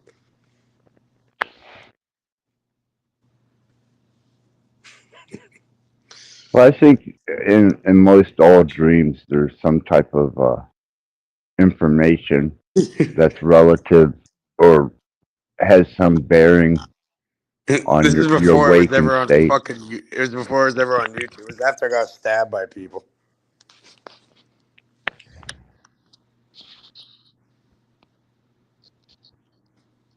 I still scroll through there, like these guys are in hiding and shit. No one can ever. I don't even know if they're still out here. Please, kids. I'm like, I want to be fucking Well, talking to you. I had pretty violent dreams after I was stabbed, and I do know that the individual that stabbed me is no longer cerebrally capable of expressing coherent ideals, and hasn't been for. Bro, look, we got time travelers in the chat. We're saying we got 4:34 p.m. Monday, and then we got 11:35 Sunday, and then I think you and I are 1:35 a.m. Yep, Oh, we're 1:36 time Monday. traveling. Yeah. What clock are you on? I try to stay away from clocks, you know that. You When that can't get sun away goes from the down, Saturn. You're not getting away from the cube or the Saturn. right? When that sun goes down, I get up. When that sun comes up, I go down. Either way, you're on the clock, but you're on the you're in the Ouroboros, so you're in the circle of the fire. Right, I just choose what times I'm going to participate.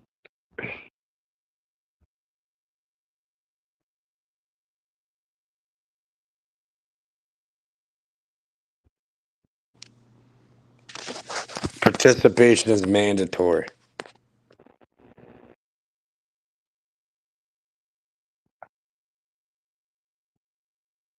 You have no That's an choice in that interesting piece of regard. information.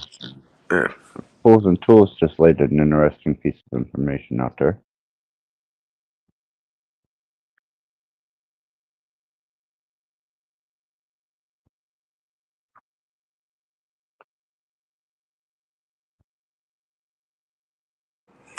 Oh, the president is the gift. Uh, now is the gift, the present. Yeah, that's the real present, the present, the gift.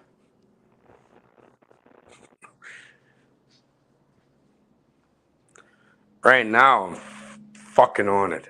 You know what I mean? Bro, these motherfuckers, they try beating you down, but all you gotta do is have some sort of resilience, and every time it comes back. Welcome back. Fucking. Yeah, I don't even allow it to It doesn't even penetrate. affect me. It's just funny to me. I just observe it from a distance. I'm like, all right, we'll see what happens later on.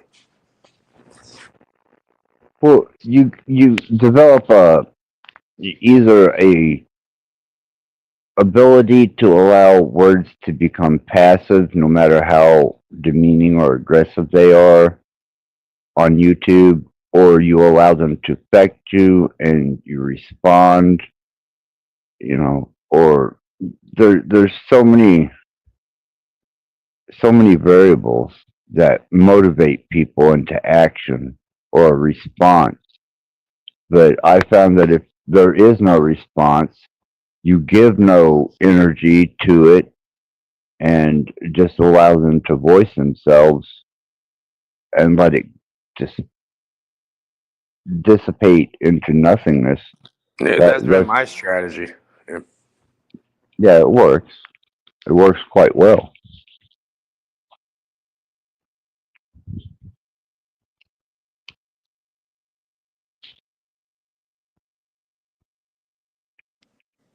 Especially with some of the resistance that has been aimed towards me personally.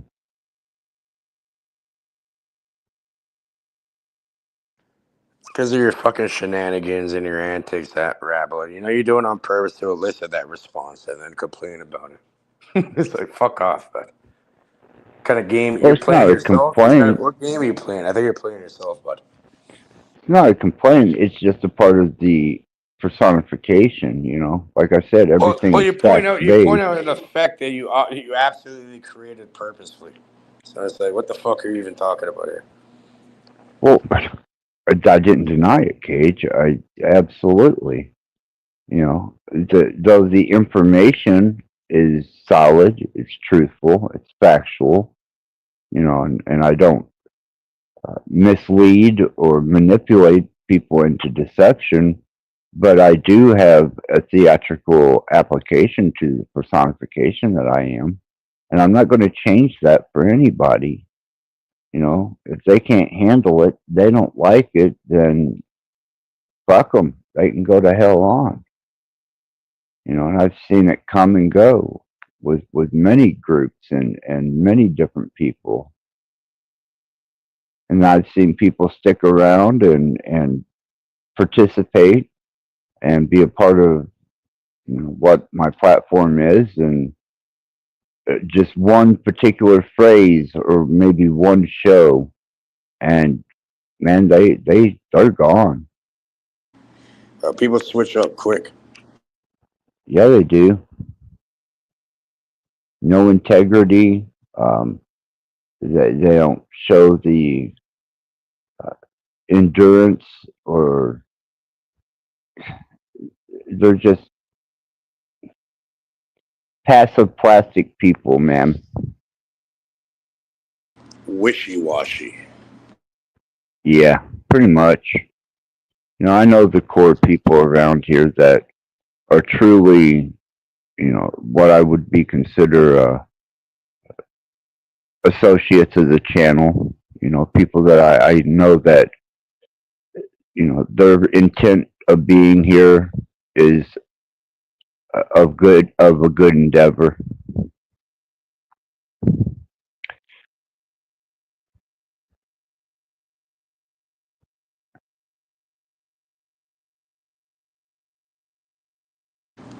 Plants are looking nice right now. I'm just sitting here looking at them.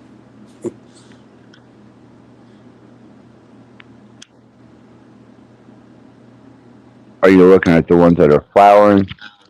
Flowering ones. And I'm also looking at the ones that are about to be put into the big pots and flowered again.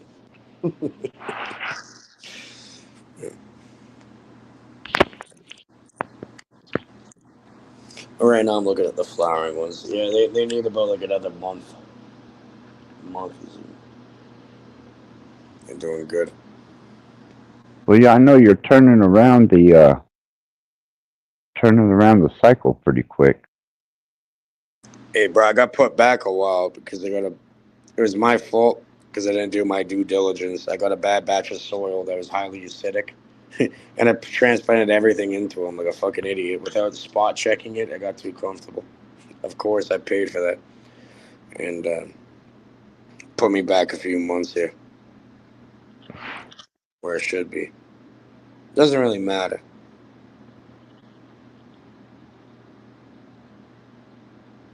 Yeah, I have no doubt that you'll recover. I made a mistake there either way. Everyone does, you know. Like, that's what happens when you get comfortable with things, you know.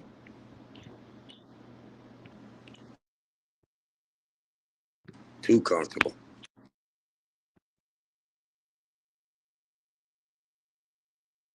All I'd have to do is simply, you know, open up a bag and check it before I put everything into it. pH test it. Yeah, test the runoff. But my dumb ass was too comfortable. You know, like I had like so many cycles in a row, and like you know, I was going, oh, good. I just figured, you know, it's fine. It's brand new. I just got a fucking brand new batch. Absolutely. My dumb ass never went and checked it before putting everything into it and fucked it up. I had to restart everything.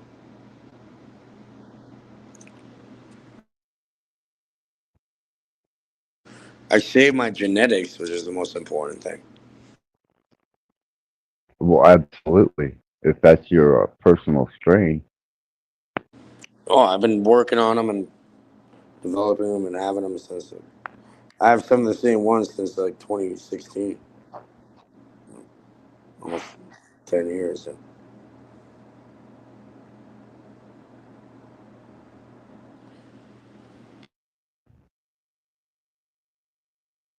Now, see, I could get down with the lay down in the field of poppies.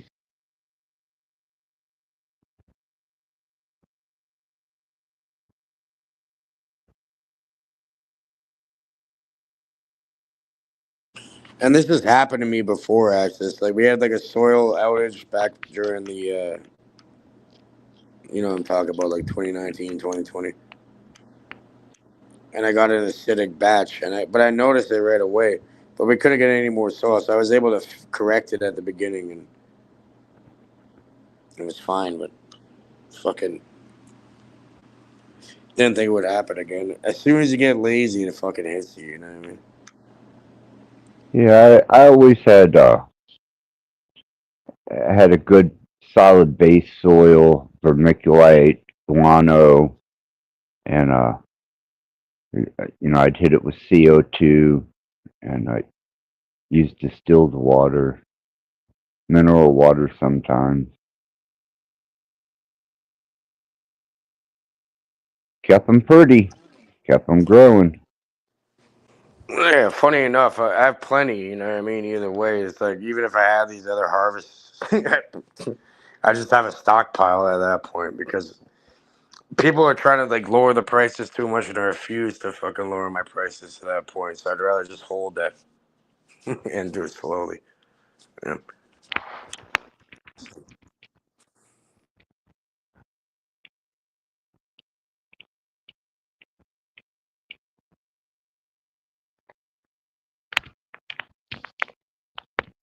I don't know. I just wish Indiana would be a little more laxed and legalize it for at least medicinal use or, something. I'm sure it will be eventually, probably pretty soon. I think it's going to be federally legalized there pretty soon. I don't know, man. I It's have going to no happen. idea. I just know. Surprised it hasn't happened yet Especially, already. oh no, it's not even come close to passing here in Indiana. Not at Well, all. like how many states don't have some sort of legalization? I swear there's more states that do have it than not at this point. Most of them Oh, do. there is now. Yeah, Yeah. yeah, absolutely. Now there is. So it's gonna go with the majority, right? Either way. Well, not Indiana. Not yet. Indiana's hard. It's Not not yet. like Alabama or Texas or something. It's gonna be difficult in those kind of states. But Well, I consider Indiana to be one of the reddest states in the union. mm-hmm.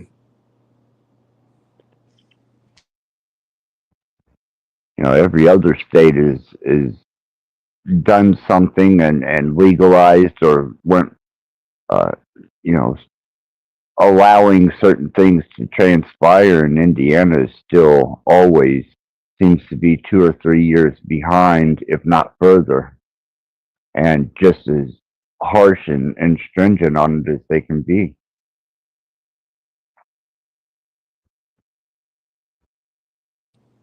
Mm-hmm. I think, You'll probably make more money off locking people up off of it at that point. The reason oh why it's yeah, not federally legalized yet is because they used Canada as a testing ground with that shit. It was federally legalized here back in like 2017, 2018, whatever it was. So they realized that they're not going to be able to monopolize it properly yet. So I think what they're trying to do is like get the infrastructure already and then, be able to monopolize it in the right way. Where, especially in the U.S., where there's a massive population over there. Canada is a small population, yet we have like a huge amount of land here.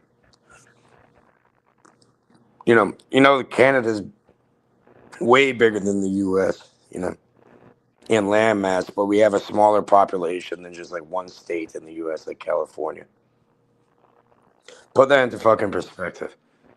Over here, they test a lot of stuff over here, and they realize like it's never. They legalize that shit, they're gonna open up a whole fucking. They're not gonna be able to control it. That's why they haven't done it yet. Yeah, I don't know what Indiana's grounds are for keeping it as illegal as they do, but Because they there's got to probably make be more some. money off the private prisons and locking people up for it. Yeah, I would say so. Definitely say that that's probably a big part of their motivation for not legalizing anything. They'll make more money off locking it up. Locking them up over like small amounts of a plant.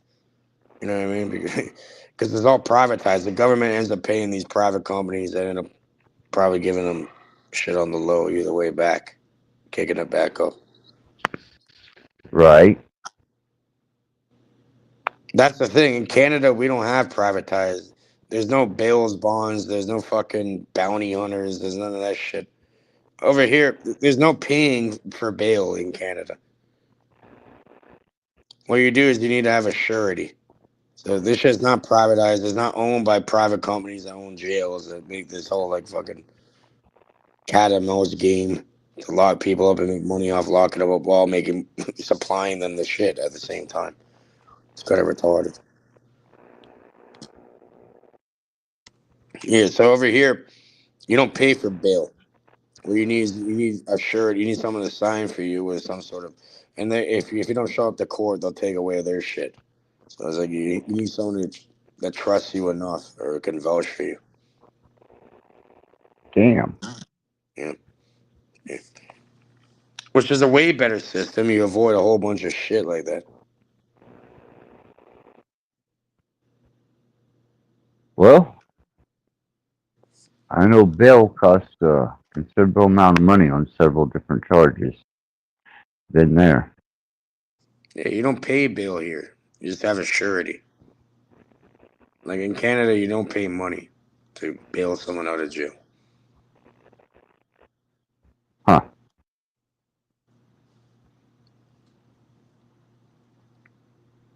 What you need is someone a family member, a friend, something, or you can even do it on your own. Sometimes if you have you're qualified or whatever, you can do it up by yourself. And be like, if I don't show up, yeah, you can take my shit. I see. You know. I see. Gage, I'm gonna go ahead and probably try and get some rest, man. And maybe we'll have more participation on a more energetic night. But if you fire your channel up, I'll probably get a couple hours rest, man. I'd be more than happy to jump over there. Yeah, I'm off for now too, Access. Thank you for having me. Everybody take it easy. Thank you, bro. Yeah, thank you, Case. Thank you for being a part of this, and um, definitely thank everybody in the chat and all the lurkers and listeners. And it's just been a night of reflection as to where that spark of fire that drives that angst and rebellion to resist. There might be something for people to take an introspective look at and maybe find out what happened to your spark, your fire, that motto of conviction that drove you in a younger age to resist. And on that, all love. Thank you, everyone, and Axis out.